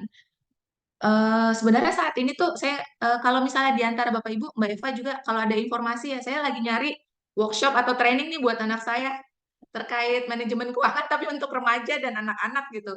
Kalau training pengelolaan keuangan biasanya kan untuk orang dewasa ya yang sudah punya gaji dan segala macam gitu. Saya pengen deh, ada nggak sih pelatihan di luar sana yang target pesertanya itu remaja dan anak-anak gitu. Kan itu mereka punya cara berpikir yang berbeda dan punya kebutuhan keuangan yang berbeda ya dibandingin sama orang dewasa gitu. Sampai saat ini belum nemu sih. Kalau ada info ya Bapak Ibu. Iya. Baik, ya itu dari saya Mbak Eva tanpa terasa sudah 1 jam ya sekitar 1 jam. Semoga Iya. nggak lewat dari waktu ya Mbak. Enggak, Mbak. Enggak. Oke. Justru saya ini nunggu lagi slide berikutnya. Keren banget, asik banget dengernya. Nunggu lagi sampai nggak kerasa. Di slide terakhir, terima kasih. Oh iya ya, udah 1 jam ya. Oke, Mbak Rini, terima kasih banyak paparannya. Alhamdulillah ilmunya tadi terus terang sih saya jadi berefleksi ya. Tadi kan kata Mbak Rini juga ini jadi sesi refleksi juga buat kita gitu ya. Bagaimana habit kita, sikap kita, persepsi kita terhadap keuangan. Jadi tadi saya sempat kecolek juga ini jadinya sama Mbak Rini. Oke, Mbak Rini, kita boleh masuk ke sesi tanya jawab. Silakan, silakan. Nah, ya Ibu dan Bapak saya biasanya kasih kesempatan dulu untuk bertanya langsung dulu. Monggo siapa yang mau bertanya langsung terkait dengan tema kita kali ini. Ini kayaknya udah ada yang raise hand nih. Dengan Ibu Nur Aini dari Cirebon. Monggo Bu Nur Aini silahkan. Silakan. Baik, terima kasih atas kesempatannya. Pertama saya ucapkan terima kasih kepada narasumber, kemudian juga terima kasih kepada penyelenggara yang sudah mengadakan kegiatan webinar yang luar biasa ini. Oke, Bu Nur Aini bisa open video nggak? Nggak bisa ya? Iya, sambil beres Bu ini. Oh, baik, baik, baik. Silakan, silakan. Maaf, ya. Apa nih pertanyaannya? Monggo, monggo. Pertanyaannya 2 Bu. Yang pertama, bagaimana mengajarkan anak yang mungkin kalau lihat orang tuanya kalau belanja itu gesek terus pakai ATM ya Bu gitu kan. Jadi sama jadi bahwa terpikirnya tuh ih duitnya Betul, banyak betul, betul, banget betul. gitu padahal kan kita teh kerja ya Bu dan uang gajinya masuk situ. Tapi kan anak mungkin pikirnya apa sih namanya kayaknya enak banget ya yang gesek-gesek itu. Kok Yang aja satu, banget gitu kedua ya? dengan maraknya ada pinjol gitu tuh Bu, bagaimana ya memberikan pengertian ke Ah, anak kan mungkin kalau mungkin cari kemudahan lah ya kayak yang di Shopee kan ada soal pay letter dan segala macam dan Nah, tanpa betul. sepengetahuan kita itu mungkin mereka ada yang sudah mencoba-coba begitu tuh Bu. Nah, itu Betul, bagaimana maksudnya betul. memberikan pengertiannya. Terima kasih Ibu atas kesempatannya. Aduh, ini saya jadi kecolek lagi nih sama Bu Nur ini. Gimana nih Mbak Rini? Betul nih, Oke. ini kita kayaknya ibu-ibunya banyak juga nih di sini. Main pencet-pencet aja ya, dari kartu tiba-tiba bisa belanja gitu ya. Gimana nih Mbak Rini? Jadi yang pertama soal penggunaan ATM ya. Betul. Eh,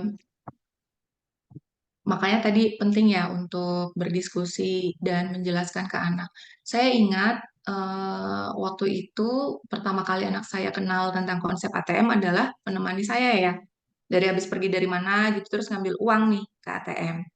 Terus terkesima gitu kan ya. Kan dia sudah mulai belajar konsep tentang uang bahwa kalau dia pengen sesuatu, apa sih kalau anak-anak kecil tuh beli snack gitu ya ke warung Iya, dia butuh jajan. namanya uang gitu.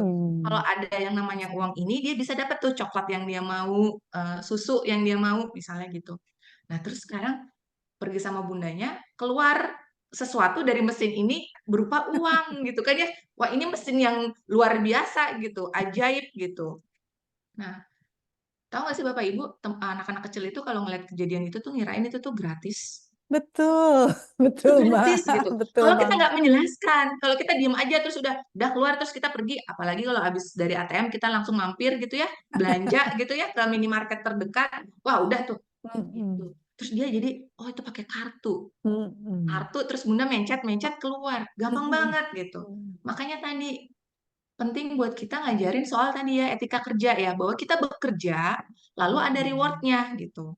Bahwa Mm-mm. uang ini adalah reward karena mama kerja. Mama kan kerja nih kan kita tiap hari kalau kalau ibu bekerja ya atau kalau misalnya ayahnya yang bekerja, kita tiap hari pergi meninggalkan anak kecuali Sabtu Minggu gitu kan. Kita tahu ya, kok pergi mulu sih gitu. Kan kerja kerja ngapain sih? Cari uang. Biasanya kayak gitu tuh simple aja gitu. Tapi kita nggak meluangkan waktu untuk menjelaskan apa sih maksudnya cari uang. Nah, kalau saya waktu itu menjelaskan gitu. Jadi kan uangnya eh, apa udah bekerja nih terus dapat uangnya. Nah, uangnya itu disimpan. Uangnya itu disimpan supaya aman. Namanya bank gitu. Nah, mesin ini itu adalah punyanya bank. Jadi Bunda bisa ambil uang Bunda lewat mesin ini tanpa perlu langsung pergi ke bank gitu. Oh, jadi itu uangnya Bunda? Iya. Untuk dapetin uangnya ini Bunda kerja. Kalau misalnya Bundanya nggak kerja, nggak ada uangnya, nggak bisa diambil, mesinnya nggak ngeluarin uangnya gitu. Jadi dia Mm. belajar tentang itu. Nah, saya ingat dulu dulu pas awal-awal itu saya sengaja nggak pakai m-banking Bapak Ibu. Ini emang agak eh, tertinggal ya kalau kalau kritikan teman-teman saya, ngapain sih kok nggak dipasang sih m-banking, masa bolak-balik mulu ke ATM gitu kan. Nah, Mm-mm. itu saya juga manfaatkan juga tuh untuk ngobrol sama anak saya soal m-banking kan itu tentang uang juga ya. Kenapa sih? Kan orang sudah mulai belanja lewat online. Lalu kenapa saya dengan sengaja tidak pakai m-banking di HP? Jadi di HP itu nggak ada m-banking gitu. Itu saya jelaskan juga ke anak saya. Anak kan awalnya pahamnya beli itu kita pergi ke warung, kita pergi ke suatu tempat menukarkan uang dengan barang itu. Sekarang ada tiba-tiba kiriman paket ke rumah. Kapan Bunda belinya Sulap. ya? Gitu. Itu gimana gitu. Nah, itu belajar konsep tentang e-commerce kan ya, jual beli Mm-mm. secara online itu seperti apa. Saya jelaskan ke anak saya gini, kalau misalnya Bunda pasang m-banking, sedangkan belinya bisa secara online, itu nanti gampang banget belinya. Tinggal klik-klik, udah dapat gitu. Mm-mm. Uangnya padahal hilang, tapi nggak terasa. Nah, Nah, Bunda nggak mau kayak gitu. Jadi Bunda sengaja biar Bunda ke ATM. Bisa jadi Bunda malas jalan ke ATM karena jalannya jauh gitu kan ya. Nggak jadi, itu jadi cuma di keranjang aja terus atau di check out tapi nggak pernah dibayar. Oh gitu, iya gitu. Jadi oke. dia dia jadi tahu tentang itu. Nah, tentang penggunaan ATM tadi perlu dijelaskan Bu Mm-mm. Nur ya ke anak. Sesuaikan sama usianya, sesuaikan Betul. sama usianya. Kebetulan anak saya ini kelas 1 SMA. Dulu waktu dia SMP kelas 3 dia pengen punya ATM coba. Saking amazingnya lihat ATM Iya, ya. dia pengen punya ATM. Saya bilang, kita coba lihat dulu ya, kalau ke bank bisa nggak punya ATM, belum punya KTP. Nah, Iya, dia jadi, KTP itu apa? Emang kenapa? Gitu kan. Nah, itu jadi, memang dari ngobrol jadi terbuka lagi percakapan yang lain gitu, tentang topik yang betul. lain. Nah, jadi dia akhirnya buka rekening untuk anak waktu itu, yang belum punya KTP. Oh Punya bisa ya? ATM, bisa. Di salah Hmm. satu bank, pemerintah bisa. Gitu. Tapi ada eh, limitnya gitu. Ada limitnya. Oh. Nah, di situ juga saya jadi ngajarin ini menabung itu seperti ini kalau ke bank gitu. Karena Hmm. sebelumnya dia pahamnya nabung cuma di celengan. Terus kalau Mm-mm. narik, terus mengoperasikan ATM, dia itu adalah anak yang pertama di kelasnya yang paham cara mengoperasikan ATM. Jadi dia malah ngajarin teman-temannya yang lain yang dikasih ATM sama orang tuanya. Nah, Bapak Mm-mm. Ibu, kalau Bapak Ibu mempercayakan ATM Bapak Ibu ke anak, itu juga perlu diajarkan Hmm.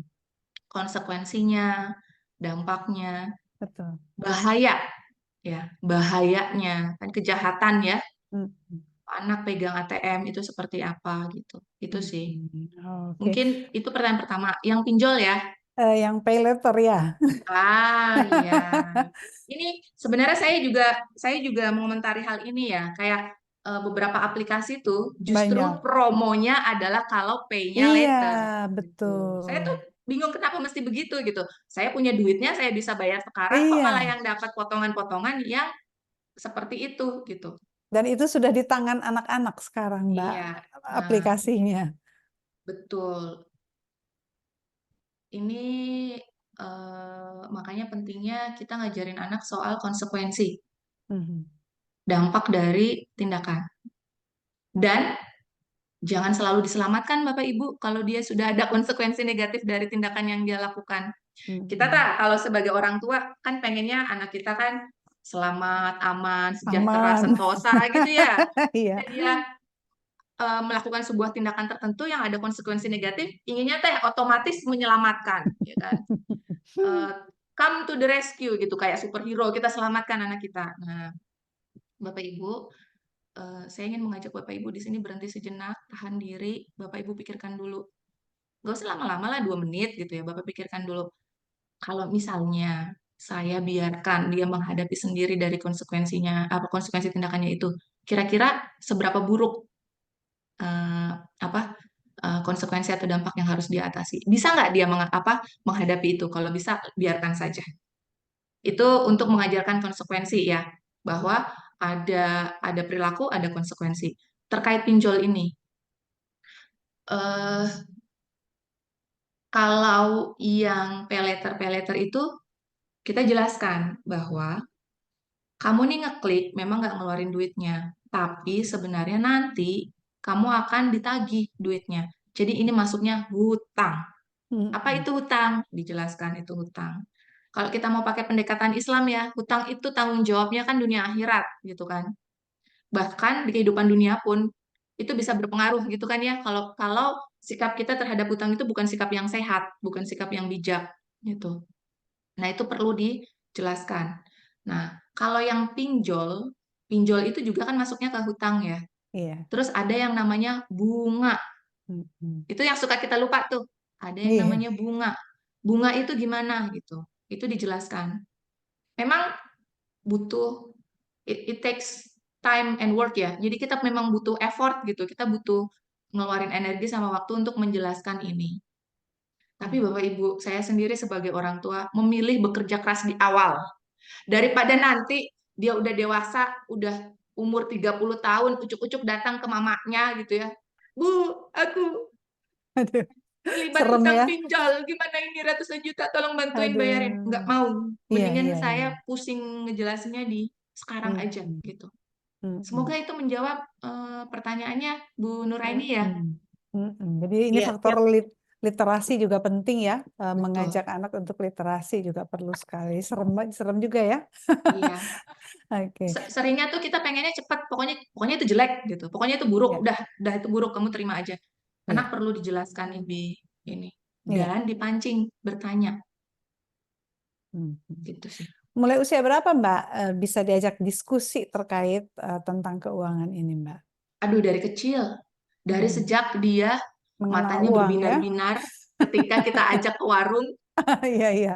beli coklat atau permen atau minuman, Mm, itu mm, sudah mm. bisa dijelaskan. Kok bisa gitu ya, benda kertas Iya, bisa ditukar dengan coklat keinginan iya, saya gitu iya, ya. Berarti iya, itu betul. mungkin di usia, artinya komunikasi dua arah sudah terbentuk di Iya, situ ya. Anak sudah bisa diskusi dengan kita dan dia juga sudah iya, mulai bertanya. Usia 2 tahun sepertinya ya, anak udah iya. mulai lancar bicara. Oke, Hmm. terima kasih banyak Mbak Rini, Bu Nurul Aini. Semoga bisa dipraktekkan tadi saran-saran dari Bu Rini. Dari Cirebon ya, Bu Ya, Nuraini ya. iya Oke. Ibu. Terima kasih. Iya, baik. Terima kasih banyak Bu Nuraini. Satu orang lagi ada yang mau bertanya langsung ke Mbak Rini, silahkan. Saya kasih kesempatan untuk yang raise hand satu orang lagi. Ada yang mau bertanya langsung ke Mbak Rini? Kalau tidak ada, sepertinya saya bisa membacakan. Untuk di kolom pertanyaan nih Mbak, ada dari eh, ini ada komentar dulu nih dari Ibu Umi Kulsum, katanya tadi ketika ada empat area ya. Nah, katanya kalau Bu Umi Kulsum milih yang money vigilance dengan Money mix worship. dengan Iya, money bisa, worship. bisa, bisa. Ini kayaknya saya juga begitu nih. Oke, nah ini ada pertanyaan dari Pak Robi Julianto. Pertanyaannya ada 4 nih Mbak. Nih yang pertama. Silakan. Apa ya? Satu-satu Oh, mungkin ya, apakah ada penilaian berupa kuesioner untuk melihat kecenderungan individu berdasarkan 4 kuadran Clown's manuscript? Tapi sebetulnya ini tadi yang 4 kuadran ini kan nggak harus satu ya, individu iya, tuh nggak iya, nggak mesti iya, satu gitu ya. betul. Tapi ada kuesionernya nggak sih, Mbak Rini? Ada. Coba Oh ya, ada, saya eh, saat ini sih belum diterjemahkan ke dalam bahasa Inggris ya, belum Bapak ada Ibu. bahasa Tetap, Indonesia, salah, ya, maksud saya masih dalam bahasa Inggris, belum diterjemahkan belum dalam bahasa diadaptasi Indonesia. ya. Ya, tetapi pertanyaannya cukup sederhana sebenarnya. Sebentar Mhm. ya, saya klik di kolom chat aja ya. Di kolom chat, oke. Tapi sebetulnya kalau tadi yang dari tulisan Mbak Rini juga saya sih langsung ngeh ya, saya langsung Ya, masuk ke mana gitu. ya. Nah, ini Oh tadi ada sudah, nih. ya, jadi ini punyanya Dr. Brad Clones. Dia membuat alat ukurnya nih. Nanti Mhm. silakan bisa diisi. Pertanyaan-pertanyaannya itu misalnya seperti ini. Kita setuju apa enggak sih kalau orang itu dianggap sukses itu dihitung dari seberapa banyak uang yang dia punya misalnya Oh, gitu. oke mudah ya Terus ngisinya ya. jadi pertanyaan-pertanyaan seperti itu kayak misalnya saya setuju nggak sih dengan pernyataan bahwa sulit untuk bahagia kalau kita miskin, Hmm. misalnya Mhm. yang kayak gitu-gitu. Mhm. Mhm. Terus apalagi ya, kayak terlalu berlebihan kalau kita menghabiskan uang untuk diri sendiri gitu. Ini Mhm. kan berarti secara tersirat lebih baik menghabiskan uang itu untuk orang lain gitu Ya, kan ya. Gitu. betul. Atau uang adalah kekuatan gitu. Money is power misalnya yang kayak Oke, gitu. berarti nanti akan keluar skor ya, Mbak Iya, Rini nanti ya. akan keluar skor. Terus Mhm. kan kita juga input alamat email kita ya Bapak Ibu untuk dapetin hasilnya nih kalau misalnya. Oh, ini Iya, online. iya betul. Ini secara online. Nanti akan dijelaskan tuh. Ini bagusnya ya. Sebentar. Ini tuh bagusnya jadi nanti bisa ketahuan ada saran-sarannya gitu. Ada saran-sarannya.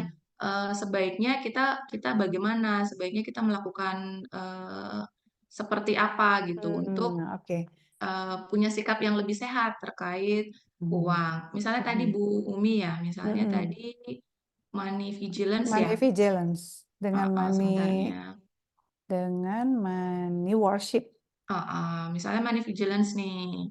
Jadi money vigilance nih. eh, Duit itu kan nggak akan kita bawa mati ya. Mhm.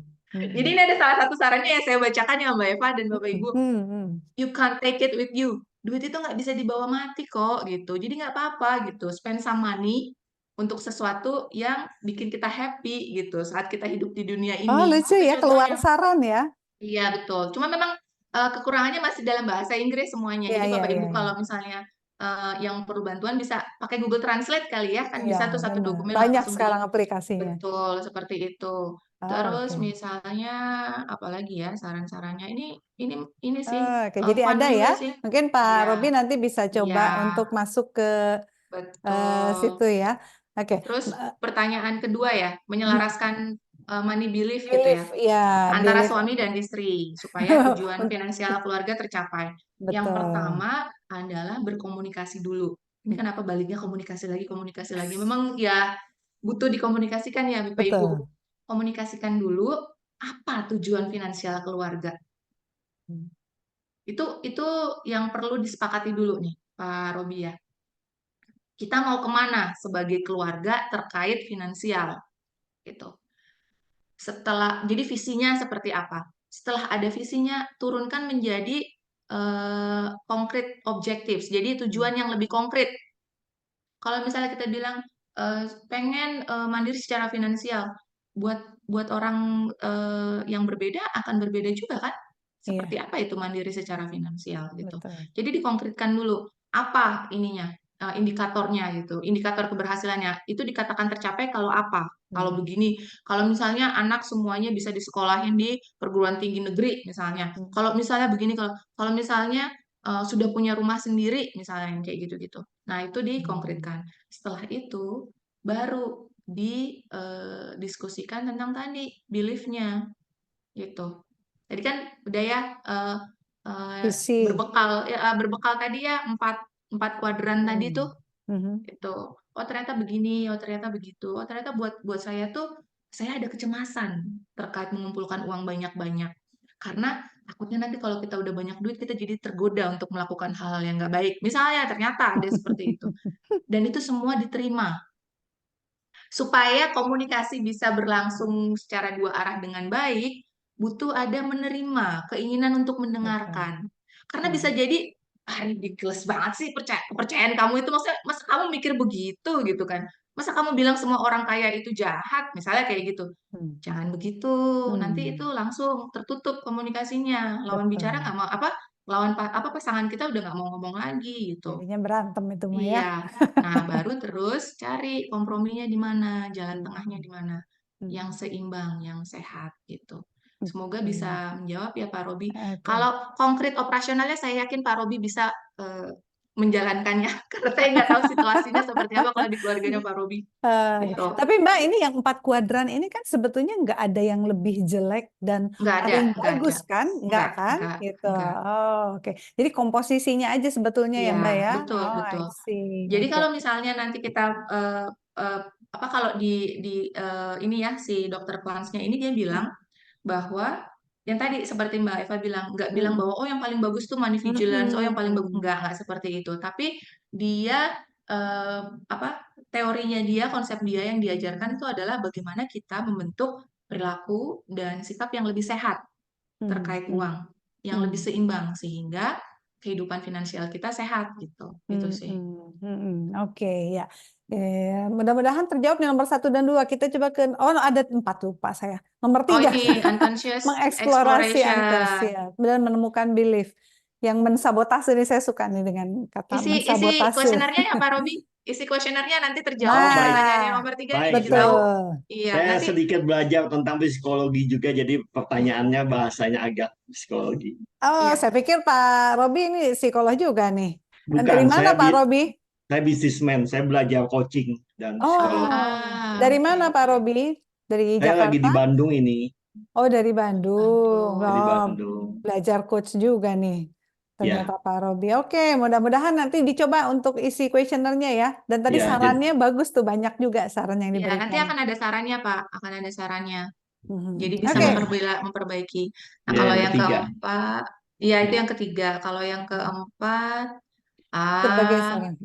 Langkah apa yang dilakukan menghadapi banyaknya isu mental health dan relationship terkait finansial saat ini? Ya, ya ini kayak banyak misalnya ya kejadian-kejadian ya. iya, terjerat pinjol, terus jadi stres Pinjol. gitu ya Mbak ya, jadi depresi gitu kan, Bahkan jadi sampai bunuh diri ya. iya, Yang iya, terakhir kemarin yang satu keluarga itu miris juga sih Betul. Mbak. Hmm. Mhm. iya, Itu betul. dari saya bertanya ini dari ini ya, apa gerakan para psikolog Indonesia gitu untuk hal ini, karena saya lihat psikolog Indonesia belum signifikan movementnya gitu. Maaf Hmm. ya. Oke. Ya, jadi memang butuh concern dari berbagai pihak ya Pak ya. Kalau dari sisi pemerintahnya sendiri, kita juga masih menunggu nih kebijakannya seperti apa nih untuk mencegah supaya ini nggak terjadi lagi. Setahu saya ada juga beberapa teman-teman nih yang concern dengan hal ini yang mereka memang bergerak di bidang finansial gitu dan hukum. Jadi mereka bantuin nih para korban pinjol ini gitu untuk Ya, menyelesaikan permasalahan ini karena kebanyakan pinjolnya kan tidak punya izin ya, ya, itu yang ilegal, Mbak. yang ilegal gitu. Jadi coba dan korbannya lebih banyak yang ilegal karena itu sangat mudah banget sih ya karena aplikasi ini terus nanti ada aplikasi yang lain yang kayak gitu mereka memanfaatkan ICT sih teknologi. Terus juga eh, kalau dari kitanya sendiri juga butuh ini ya banyak belajar gitu ya bahayanya pinjol gitu Resiko ya. bahayanya berhutang dengan bunga yang sangat besar itu gitu sih. Oke. Itu sih Pak Robi. Saya Terima kasih Pak coba Robi tadi informasinya juga. Iya, saya Ya, terima coba kasih. tambahkan mungkin Mbak Rini, sebetulnya Ya, kalau dari silakan. IPK dan HIMSI, Ikatan Psikolog Klinis dan Himpunan Psikolog Seluruh Indonesia, memang gerakannya sih sudah mulai, Pak. Tadi kalau Bapak bilang tidak signifikan, iya, karena ini butuh proses. Satu, butuh proses yang ini sudah pasti tidak instan. Yang kedua, memang tadi kata Mbak Rini, ini butuh multimodal. Tidak bisa hanya diselesaikan oleh psikolog saja, gitu ya. Tapi butuh pihak-pihak lain juga, bisa jadi ada psikiater juga, bisa jadi dari pihak negara juga, gitu ya. Ini memang multimodal sekali. Kalau Bapak mungkin lihat di medsos-medsos sudah banyak tentang literasi keuangan untuk anak. Nah, itu sebetulnya Iya, salah satu langkah kita untuk mempersiapkan. Karena kalau langsung kita mau menyelesaikan orang dewasanya, tadi yang seperti Mbak Rini, ini sudah terbentuk suatu belief. Sudah terbentuk suatu belief. Jadi gerakannya kita lihat nih hulunya dari mana nih, ini ada yang salah nih sepertinya. Jadi kita tarik dari hulunya nih, apa yang perlu diperbaiki. Betul, literasi dari anak-anak sebetulnya yang dibutuhkan gitu ya. iya. Kalau urusan mental health memang sudah banyak gerakannya juga dari IPK dan HIMSI bahwa kami sudah banyak menyediakan terkait dengan konsultasi online gratis pun sudah banyak Pak gitu ya. Karena kalau kita menjemput bola langsung ke klien, kita nggak bisa mendeteksi yang mana nih gitu orang-orang yang terkait dengan terjerat dengan pinjol dan lain-lain gitu ya. Kalau Eh, konseling iya, gratis sudah banyak, hotline-hotline-nya sudah cukup banyak baik. di ya Karena mudah. saya khawatir saja karena peningkatan dari tendensi atau kecenderungan untuk bunuh diri itu kan meningkat. Yes, betul, Nah, jangan sampai salah satunya adalah perilaku finansial yang salah gitu. betul, Nah, betul. itu. Terima Betul, kasih. Pak. Ya, tapi ini memang kita perlu sama-sama ya masyarakat ya gitu ya. Jadi selain kita tenaga profesional juga dari masyarakat harus aware dengan adanya isu ini sehingga saling mengingatkan pada orang-orang yang terdekat dan bersyukur Pak Robi ini sebagai coach mungkin ya. Ini juga pasti jadi tugas Pak Robi juga nih untuk membuat awareness kepada masyarakat Iya. di sekitar di Bandung ya Pak Robi ya. Ya, cuman saya punya bisnis di Kalimantan, jadi di Bandung hanya tinggal. Oh, oke. Ya, seperti ini salah satunya di seminar atensi mengusung tema ini kan bisa jadi salah satu bentuk edukasi juga untuk masyarakat gitu, Pak Betul. Robi. Ya, Terima kasih banyak. Terima kasih. mudah-mudahan berguna ya. Ya, Ya, terima terima kasih Pak kasih. Robi untuk pertanyaannya. Baik, kita lanjut ke pertanyaan berikutnya, Mbak Rini. Ada dari Bu Shelly. Shelly, Ya, katanya soal dari usia menabung ya. ya, konsep keuangan agar Anda dapat belajar konsep menabung untuk membeli barang yang diinginkan. Oke, Bu Ini Shelly dia. mana ya? Coba saya panggil dulu nih. Bu Shelly, di manakah? Ya. Hadir Ibu. Hadir. Boleh dari mana Bu Shelly? Saya sama dengan Ibu Nur Aini dari kota Cirebon. Dari Cirebon. Oke, anaknya usia berapa, Bu? Sekarang usianya hampir 4 tahun, berarti baru 3 tahun 9 bulan. Nah, ini saya senang nih kalau orang tua muda, ibu-ibu muda gitu ya, Mbak Rini ya, sudah mulai aware dengan hal ini. Jadi Bu Shelly bertanya dari usia berapa nih mau ngajarin anaknya nabung untuk beli barang yang diinginkan katanya Mbak Rini. Gimana nih? Oke. Usianya sekitar 4 tahun ya, Bu Shelly ya. Iya, betul Ibu. Ya, eh, sebelum kita mengajarkan konsep menabung, berarti kita perlu mengajarkan konsep uang dulu ya. Ya, jadi kita perlu mengajarkan konsep uang dulu. Uang itu apa? Uang itu apa? Kemudian manfaatnya gimana? Terus sebaiknya kita menyikapi uang seperti apa? Disesuaikan dengan usianya nih yang masih kecil. Kalau misalnya usia 4 tahun mungkin pernah diajak ke warung gitu sama Bu Shelly atau dia pernah melihat ada transaksi keuangan gitu antara abang-abang penjual sama si pembelinya gitu. Hal-hal yang seperti itu dulu. Terus kalau untuk belajar konsep menabung, anak perlu punya uangnya. Kalau kita cuma ngomong doang, sedangkan dia nggak bisa nabung, orang dia nggak ada duitnya, dia belum nerima uang gitu dari orang tuanya atau dari orang lain gitu ya, dia belum punya uangnya, ya udah dia cuma menabung, udah gitu doang gitu. Supaya em, konsep menabung itu lebih tertanam di dalam diri anak, maka dia harus mempraktekkan itu. Jadi dia harus sudah punya uangnya. Jadi kayak misalnya kita ngobrolin nih soal menabung. Dia ingin beli mainan gitu ya. Dia ingin beli mainan. Harga mainannya berapa? Terus kita bikin kesepakatan sama dia. Dia memang dalam usia yang tidak dapat uang, belum belum dapat uang saku tiap hari gitu kan ya. Nah, sekarang gini, kita mau mau beli itu nih, harganya misalnya 10.000 nih. Ini ya, Bunda kasih uangnya ke Dedek gitu ya. 500 misalnya setiap hari. Nanti kita kumpulin pelan-pelan supaya bisa beli mainan itu gitu. Tapi nggak sekarang karena uangnya belum ada. Kita kumpulin dulu nih uangnya. Untuk anak yang masih usia dini itu kan dia belum bisa terlalu advance soal hitung-menghitung ya.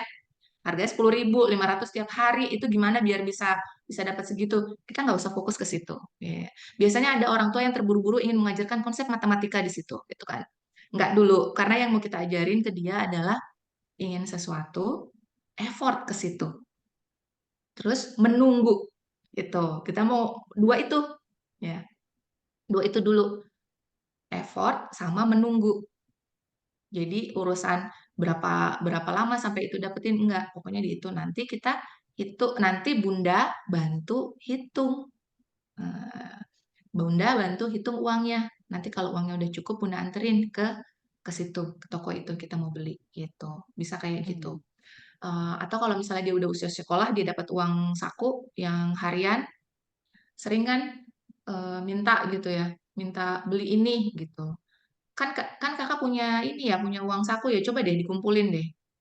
Bisa kok kayaknya kalau cuma itu gitu, misalnya. Tapi kan aku nanti nggak jajan, terus nanti kalau aku kelaparan gimana? Ya udah Bunda bawain bekal gitu, Bunda siapin bekalnya, misalnya seperti itu. Lagi-lagi ya akan ada effort lebih dari orang tua Iya, memang betul. gitu. Gitu sih. Mhm. Semoga menjawab pertanyaannya Bu Sally. Ya, terima kasih Ibu. Oke. Atau Mbak Rini, biasanya kan kalau anak-anak nih kalau masa Lebaran gitu ya, Mbak ya suka dapat apa sih? Angpau. Iya betul. Nah itu juga bisa masuk Ah, ya dari anak-anak kecil tuh usia betul, 2 tahun. Yang penting betul. sudah ada komunikasi dua arah itu ya yang penting ya, Mbak ya. Nah, ini bagus banget nih Mbak Eva ngingetin saya Mhm. ya soal angpau. Mhm. Banyak orang tua ketika karena merasa anaknya masih terlalu kecil untuk memegang uang sebesar itu gitu ya untuk usianya, Mhm. mereka kemudian mengambil alih Iya. kepemilikan uang tersebut gitu ya. Dengan ngomongnya sih, udah bunda aja yang nyimpenin gitu, udah ayah aja yang nyimpenin, kamu mah nanti hilang lagi atau gimana gitu. Tapi Heeh. sebenarnya dalam tanda petik kepemilikan jadi berubah. Iya itu dia. Nah, ini tuh momen momen untuk mengajarkan soal pengelolaan uang sebenarnya buat anak gitu. Mhm. Jadi, kita memperlakukan uang itu, uang angpau anak, ya sebagai uang angpau anak, bukan punya kita gitu. Betul betul. Kalau ini punya dia, sepenuhnya punya dia, dia punya hak prerogatif untuk ngatur dia maunya gimana gitu. Mhm. Jadi misalnya setelah dihitung-hitung gitu ya, oh pendapatan tahun ini dapat 200.000 untuk anak kecil kita ini gitu ya. Ya dia mau 200.000 itu diapain, kita ajak diskusi gitu. Tapi Kalau kita disimpannya di mana, Mbak? ya Disimpannya di mana? disimpannya nggak apa-apa di orang tua, tapi Oh, jangan tetap di kita sekali-kali ya. memperlakukan itu sebagai punya kita. Ya, Iya, iya, iya, aduh, iya. gimana ya kemarin kayaknya ke ini deh, kepake deh buat mama kemarin ke pasar gitu kan beli Iya, sayuran. iya. Gimana sih? Itu kan punya anaknya gitu. Nggak, soalnya itu Mm-mm. terjadi juga sama saya. Uang angpau Ya, saya juga sama, udah nggak Mbak. tahu lah ya. Sama, Belum Mbak. gitu. Jadi kan kita pengen anak kita punya kemampuan mengelola uang. Ya Betul, harus betul. ada barang yang dikelolanya, ya Iya, harus iya. ada duitnya gitu. Oke, Itu oke. sih. Jadi diskusi tadi ya, komunikasi tadi kita diskusikan uangnya ini mau diapain gitu. Dede Mm. maunya nih, Dede nih Idul Fitri tahun ini dapat 200.000 nih, mau diapain uangnya gitu. Mm. Mau Mm. mau dibeliin ini apa mau disimpan atau mau ditabung.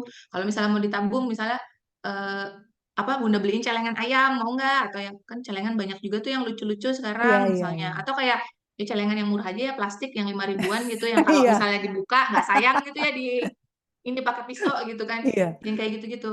Mm-mm. Itu ini apa namanya? Bagus banget gitu. Iya. Momen itu tuh bagus banget gitu. Oke, dan kita sebagai orang tua berarti harus lapor terus ya. Sekarang uang kamu segini, sekarang uang kamu segini gitu ya. Jadi kita laporan juga ya sama anak. Oke, bagus. Baik Mbak Rini, terima kasih. Mudah-mudahan terjawab ya Bu Shelly tadi pertanyaannya. Dari Umi Kulsum ya. Ibu ya, dari banyak literasi betul. Cara nanya ya, Iya, cara pertanyaannya ya. biar nggak marah. Apalagi sama anak remaja gitu ya. Aduh, Oh, dakdikduk plus pokoknya kalau sama anak remaja. Gimana nih Mbak? yang pertama nanyanya jangan kayak polisi integrasi terdakwa. Betul. Ya, jadi cara nanyanya ya. Cara Atau Bu nanyanya. Umi Kulsum anaknya usia berapa nih Bu? Oh iya ya, ya. Tuh, Ada coba kita tanya Umi dulu. Kulsum. Bu Umi, anaknya usia berapa nih?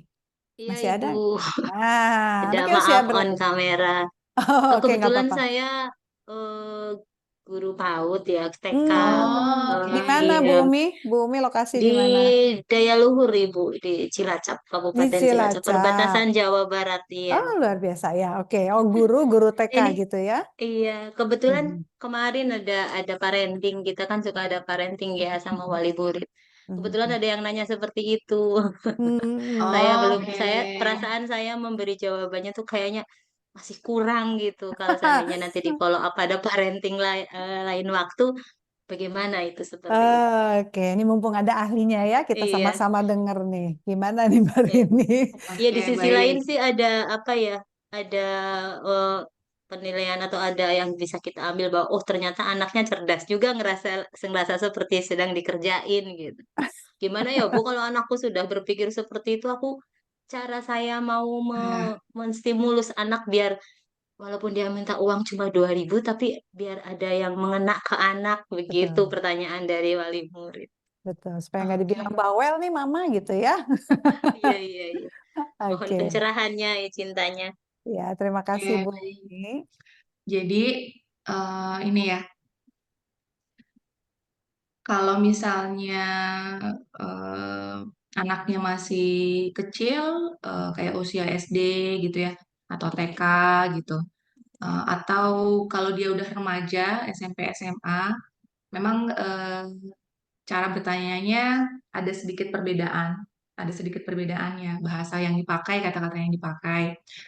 Eh, tapi prinsipnya sama. Prinsipnya adalah kita bertanya bukan untuk menginterogasi atau mengumpulkan fakta gitu Iya, ya. iya, iya. Ya, karena gini, tujuannya adalah untuk ini kan edukasi ya, mencerdaskan Iya, anak soal finansial gitu kan ya. Jadi bukan betul betul. mempertanyakan keputusan dia atau mengumpulkan data apa yang terjadi di lapangan gitu, enggak. Eh, itu dulu yang dikedepankan. Saya bertanya sama anak saya supaya saya menciptakan peluang masukin nilai-nilai nih yang saya pengen dia punya gitu. Itu pertama. Terus yang kedua, nggak pakai target. Nggak pakai target tuh maksudnya ingin inginnya eh, kalau saya kasih uang 10.000, ini kesempatan biar dia belajar gimana memaksimalkan nilai uang 10.000 itu supaya begini begitu gitu. Enggak. Maksud saya nggak punya target tuh gini. Kita ikutin flow-nya anak aja gitu ya. Saya mengalami sih kalau saya berinteraksi sama anak saya, terus saya punya target di kepala. Ini anak ini nih perilakunya yang perlu dikoreksi tuh ini. Jadi itu tuh yang ada di kepala saya tuh, dan itu Ya, mempengaruhi gimana saya bersikap ke anak saya. betul. Makanya ada penolakan. Ini apa sih gitu kan? Ini apa sih gitu. Tapi kalau saya datang ke anak saya tidak dengan target apa-apa harus begini harus begitu, itu jadi komunikasinya atau interaksinya jadi mengalir gitu, jadi mengalir. Terus syukur-syukur masuk deh tuh yang mau saya masukin gitu. Tapi itu bukan sesuatu yang menjadi target. Jadi, kalau anaknya masih kecil, mungkin masih nggak apa-apa tuh dikasih uang 2.000 untuk jajan apa. Hmm. Terus berapa tadi harganya? Itu masih masih biasanya sih ya, biasanya nggak apa-apa Hmm. gitu. Ini aku tadi dikasih duit 2.000 sama mama bisa beli ini gitu. Dia malah jadi datang dengan kayak nunjukin ini loh, aku bisa beli ini Ya, loh dengan uangnya. Biasanya anak kecil kayak gitu. ya. Yang mulai marah itu kalau udah masuk remaja ya, SMP gitu. Atau SD kelas 6 kelas Iya, 5 tuh udah mulai tuh, puber ya. apa sih gitu. Eh kita tanya ke dia gitu. Eh ini ya kayaknya kakak marah ya bunda tanyain seperti itu. Emang emang yang dirasakan apa ketika bunda tanya seperti itu gitu. Nanti keluar tuh kalau anak saya bisa jadi jawabnya gini, kan duitnya udah dikasih ke aku ya bun, kenapa bunda nanya-nanya, aku ngapain dengan Ya. duit itu? Itu kan udah jadi duit aku kalau bunda kasih, atau itu sebenarnya pasti duit bunda sih gitu. Nah, Bisa senjata tuh, anak itu begitu tuh. Itu iya kan duit tuh, aku gitu. iya itu bisa tuh kayak gitu. Nah nanti kalau misalnya ada jawaban kayak gitu, kita perlu menjelaskan kenapa kita bertanya gitu. Kalau saya sering bilang sama anak saya gini, bunda itu nggak punya apa keinginan kamu harus begini harus begitu. Bunda itu impiannya buat kakak hanyalah supaya nanti kakak bisa jalanin hidup dengan baik. Jadi kalau bunda udah nggak ada, kakak bisa jalanin hidup dengan baik gitu. Makanya sekarang ini bunda sering melakukan ini gitu. Kalau misalnya bunda bertanya, itu tujuannya bukan mempertanyakan kakak. Ini mungkin karena sudah kelas 1 SMA ya, jadi bisa diajak ngomong Iya, begitu ya. Bukan betul. untuk mempertanyakan atau menginterogasi, tapi itu karena Bunda pengen mastiin kakak baik baik saja nih dalam rangka menjalani kehidupan ke depan, istilahnya kayak gitu. Itu biasanya dia bisa lebih menerima walaupun masih sebel, nagging aja terus nih mamahku gitu kan. Nanya mulu nih, nyuruh ini nyuruh itu gitu. Gitu. Nah, jadi nanyanya kayak gitu. Paling yang saya lakukan sekarang nih ya terkait nanya begini nih biasanya gini. Kalau pergi belanja ke minimarket, jadi anak saya ini punya kebiasaan kalau ngambil barang nggak ngecek harga Hmm. gitu. Jadi kalau saya tanya, misalnya pulang balik gitu ya, pergi beli kebutuhan dia gitu, kayak misalnya body lotion, sampo, sabun, nggak tahu tuh anak remaja punya sendiri lah, pokoknya dia pengennya yang inilah gitu kan. Eh, itu saya nanya, berapa harganya? Nggak tahu. Loh, gimana? Beli sesuatu tapi kamu nggak tahu gitu. Ya nggak tahu aja gitu. Jadi di situ saya jelasin, coba kalau misalnya kita pergi untuk membeli sesuatu, terus kita nggak tahu harganya, sedangkan uang kita terbatas, itu gimana gitu? Itu gimana efeknya? Jadi apa memvisualisasikan skenario gitu ya nanti gimana? Malu nggak dia? Saya Hmm. nggak bilang sih, malu nggak kakak? Enggak, terserah dia lah ya. Dia sendiri yang nyebut ya malu sih. Jadinya uangnya ternyata nggak cukup, ya kayak gitu-gitu. Misalnya. Terus juga kan saya pengen mengajarkan dia terkait pemilihan barang ya. Ya, Jadi jadi bahkan tempat-tempat beli ya, tempat beli. Kayak kalau beli di minimarket A, ternyata harganya ada perbedaan harga 2.000 iya, gitu. Iya, Dengan minimarket ya kalau buat ibu-ibu ya itu kan penting ya, walaupun cuma 2.000 kan ya Mbak Eva ya, iya gitu benar. kan. Nah, sedangkan minimarketnya itu biasanya kan dampingan ya, kanan Iya, kiri karena mereka saingan gitu kan. Apa betul. sih susahnya gitu jalan ke sebelah gitu kan, cuma 2.000 gitu. Mhm, mhm. Yang seperti itu gitu. Jadi ini berkembang ya jawabannya ya dari pertanyaan bagaimana cara bertanya ya. Eh, jadi gitu. Jadi bertanyanya itu bukan untuk melakukan investigasi, tapi lebih untuk membangun diskusi Mhm, mhm. gitu. Jadi lebih membangun diskusi. Terus ini juga loh, dia sekarang anak saya tuh jadi kayak lebih sayang dengan uangnya. Jadi dia tuh kayak kalau pakai uangnya sendiri, dia justru jadi lebih hati-hati gitu dalam Berhitung ya. mengelola. Ya. Iya, jadi berhitung. Tapi kalau uang mamanya gitu, uang emaknya nih, Oh, jadi dia senang kalau misalnya pergi belanja ke minimarket sama bundanya gitu, karena semua terjamin kan, dia nggak usah betul, mikirin tuh betul. gitu. Tapi kalau pakai uangnya sendiri, dia Mhm, hati-hati gitu. Ya ini mhm, memang ini ya PR-nya masih banyak ya kan, mhm. ininya jalannya juga masih panjang. Eh, jadi saya bisa nambahin satu lagi nih yang belum saya jelaskan. Butuh waktu, Iya. nggak ada yang instan. Kalau kita mendidik anak nih, khususnya terkait financial, butuh waktu. Dan jangan berkecil hati kalau hasilnya tidak langsung kelihatan, gitu. Jangan berkecil hati kayak, ini kok dia begini lagi, dia begini lagi. Ini omongan saya sebenarnya masuk nggak sih ke dia? Yakinlah Bapak Ibu, masuk. Ya. Gitu. Itu Mhm. sih. Ya, Oke. begitu Mbak Eva. Semoga terjawab Bu Umi. Ya Bu Umi ada tanggapannya, monggo. Iya, ada pencerahan sedikit. Berarti Oke, intinya seperti ini mungkin gimana kita dasarnya apa yang akan kita edukasikan ke anak mungkin seperti itu gitu. betul. Betul, betul. Mhm. Jadi kalau untuk usia TK nggak apa-apa bertanya, malah bisa diajak untuk belajar berhitung ya, Mhm. gitu. Iya, biar Malah bertanggung jawab gitu kata. Kemarin betul. saya hanya menjawabnya baru seperti itu. Tapi Hmm. untuk taktik caranya saya belum kemarin ya. Ya Ah, oke. semutnya anak aja Ibu, saya bilangnya hanya seperti itu. Intinya tadi Karena kata Mbak Rini jangan jadi investigasi gitu Bu. ya jadi pertanyaannya jangan sampai menjurus ke situ gitu. Hmm. Pertanyaan sama investigasi itu perbedaannya sedikit banget ya. Kalau investigasi kan kita memposisikan lebih tinggi dari anak Bu. Dari anak. Oh, Iya, begitu. tapi kalau konfirmasi mungkin ya Mbak Rini ya. Kalau Mhm. konfirmasi kita memposisikan sejajar karena memang saya nggak Sejajar. tahu, makanya saya bertanya. Kalau investigasi di kepala kita tadi kata Mbak Rini udah penuh. Saya memposisikan Iya. lebih tinggi dari kamu. Ayo, Mhm. kalau ini apa? Ayo, kalau ini apa? Ya itu yang jadi pertanyaan wali murid kemarin. Iya Bu, soalnya saya pingin anak saya begini begini begini kayak gitu. Jadi Ya, mungkin ini yang membuat anak jadi tidak merasa tertekan mungkin seperti itu dalam pertanyaan betul. orang tua. Betul, betul. Wah, ini sih kayaknya Mbak Ari ini perlu diundang untuk jadi narasumber juga nih ke sekolahnya Bu Umi nih. Iya. Monggo nanti tadi sudah ada emailnya ya. Kalau memang perlu Oke, dengan oke. Mbak Rini mudah-mudahan terjawab. Baik, Mbak Rini sepertinya sebentar saya cek. Oke, sepertinya pertanyaannya sudah habis. Eh, wah, keren nih, pas banget nih mau jam 12 Mbak Rini. Terima kasih banyak, luar biasa Mbak Rini untuk jawaban-jawabannya, ilmunya. Mudah-mudahan bermanfaat dan mudah sekali diaplikasi.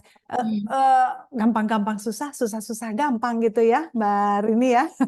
Tadi saya dapat satu kunci lagi nih dari Mbak Rini, ternyata kita harus tega juga ya sama anak gitu ya. Tadi saya berulang-ulang mendengar statementnya Mbak Rini, ya biarkan aja, biarkan dia merasakan gitu kan. Ya, kalau mau dia malu di depan kasih, dia biarkan. Kita tidak mengarahkan nanti kamu malu loh, enggak juga gitu. Itu jadi mengancam dan menakut-nakuti. Tapi anak perlu mengalami dulu apa sih Betul. resikonya gitu. Apa sih resikonya itu perlu. Jadi anak nggak boleh ada di zona nyaman. Everything gonna be okay, itu bahaya sekali ya. Anak harus coba ternyata. Baik, terima kasih banyak Mbak Rini. Pertanyaannya sudah habis. Alhamdulillah. Mbak Rini mungkin yang di akhir sedikit closing statement dari Mbak Rini, pesan apa nih yang mau disampaikan? Singkat aja mungkin untuk orang tua, untuk masyarakat nanti yang terkait dengan tema finansial, belief orang tua dan finansial anak, membentuk finansial anak. Singkat Ya, saja mungkin Mbak, monggo. apa ya? Intinya sih kita sebagai orang tua perlu membangun self awareness ya.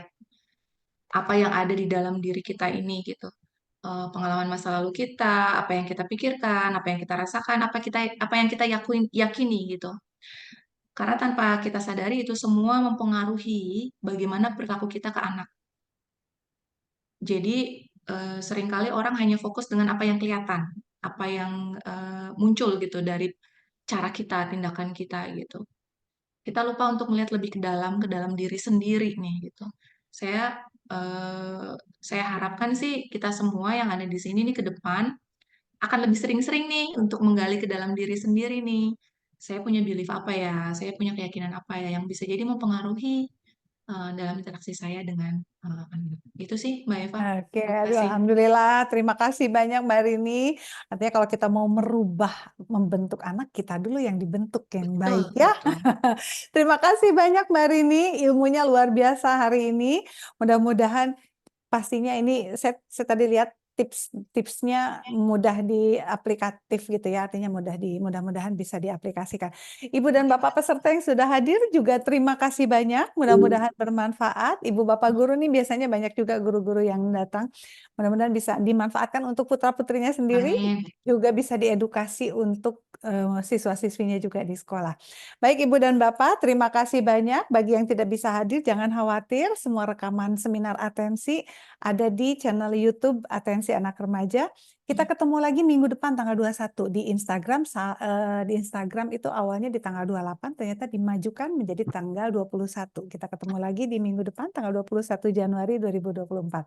Dengan demikian kita akhiri. Hatur nuhun Mbak Rini, terima kasih banyak, ilmunya luar biasa. Hatur nuhun, terima kasih banyak Ibu dan Bapak peserta juga terima kasih banyak. Sampai ketemu di seminar atensi minggu depan. Wabillahi taufiq wa hidayah. Wassalamualaikum warahmatullahi wabarakatuh. Waalaikumsalam warahmatullahi wabarakatuh. Terima kasih Mbak Terima Eva, Bapak kasih Ibu. Mbak Rini, Mohon hatur maaf nuhun, kalau ada hatur nuhun. salah-salah. Terima kasih banyak.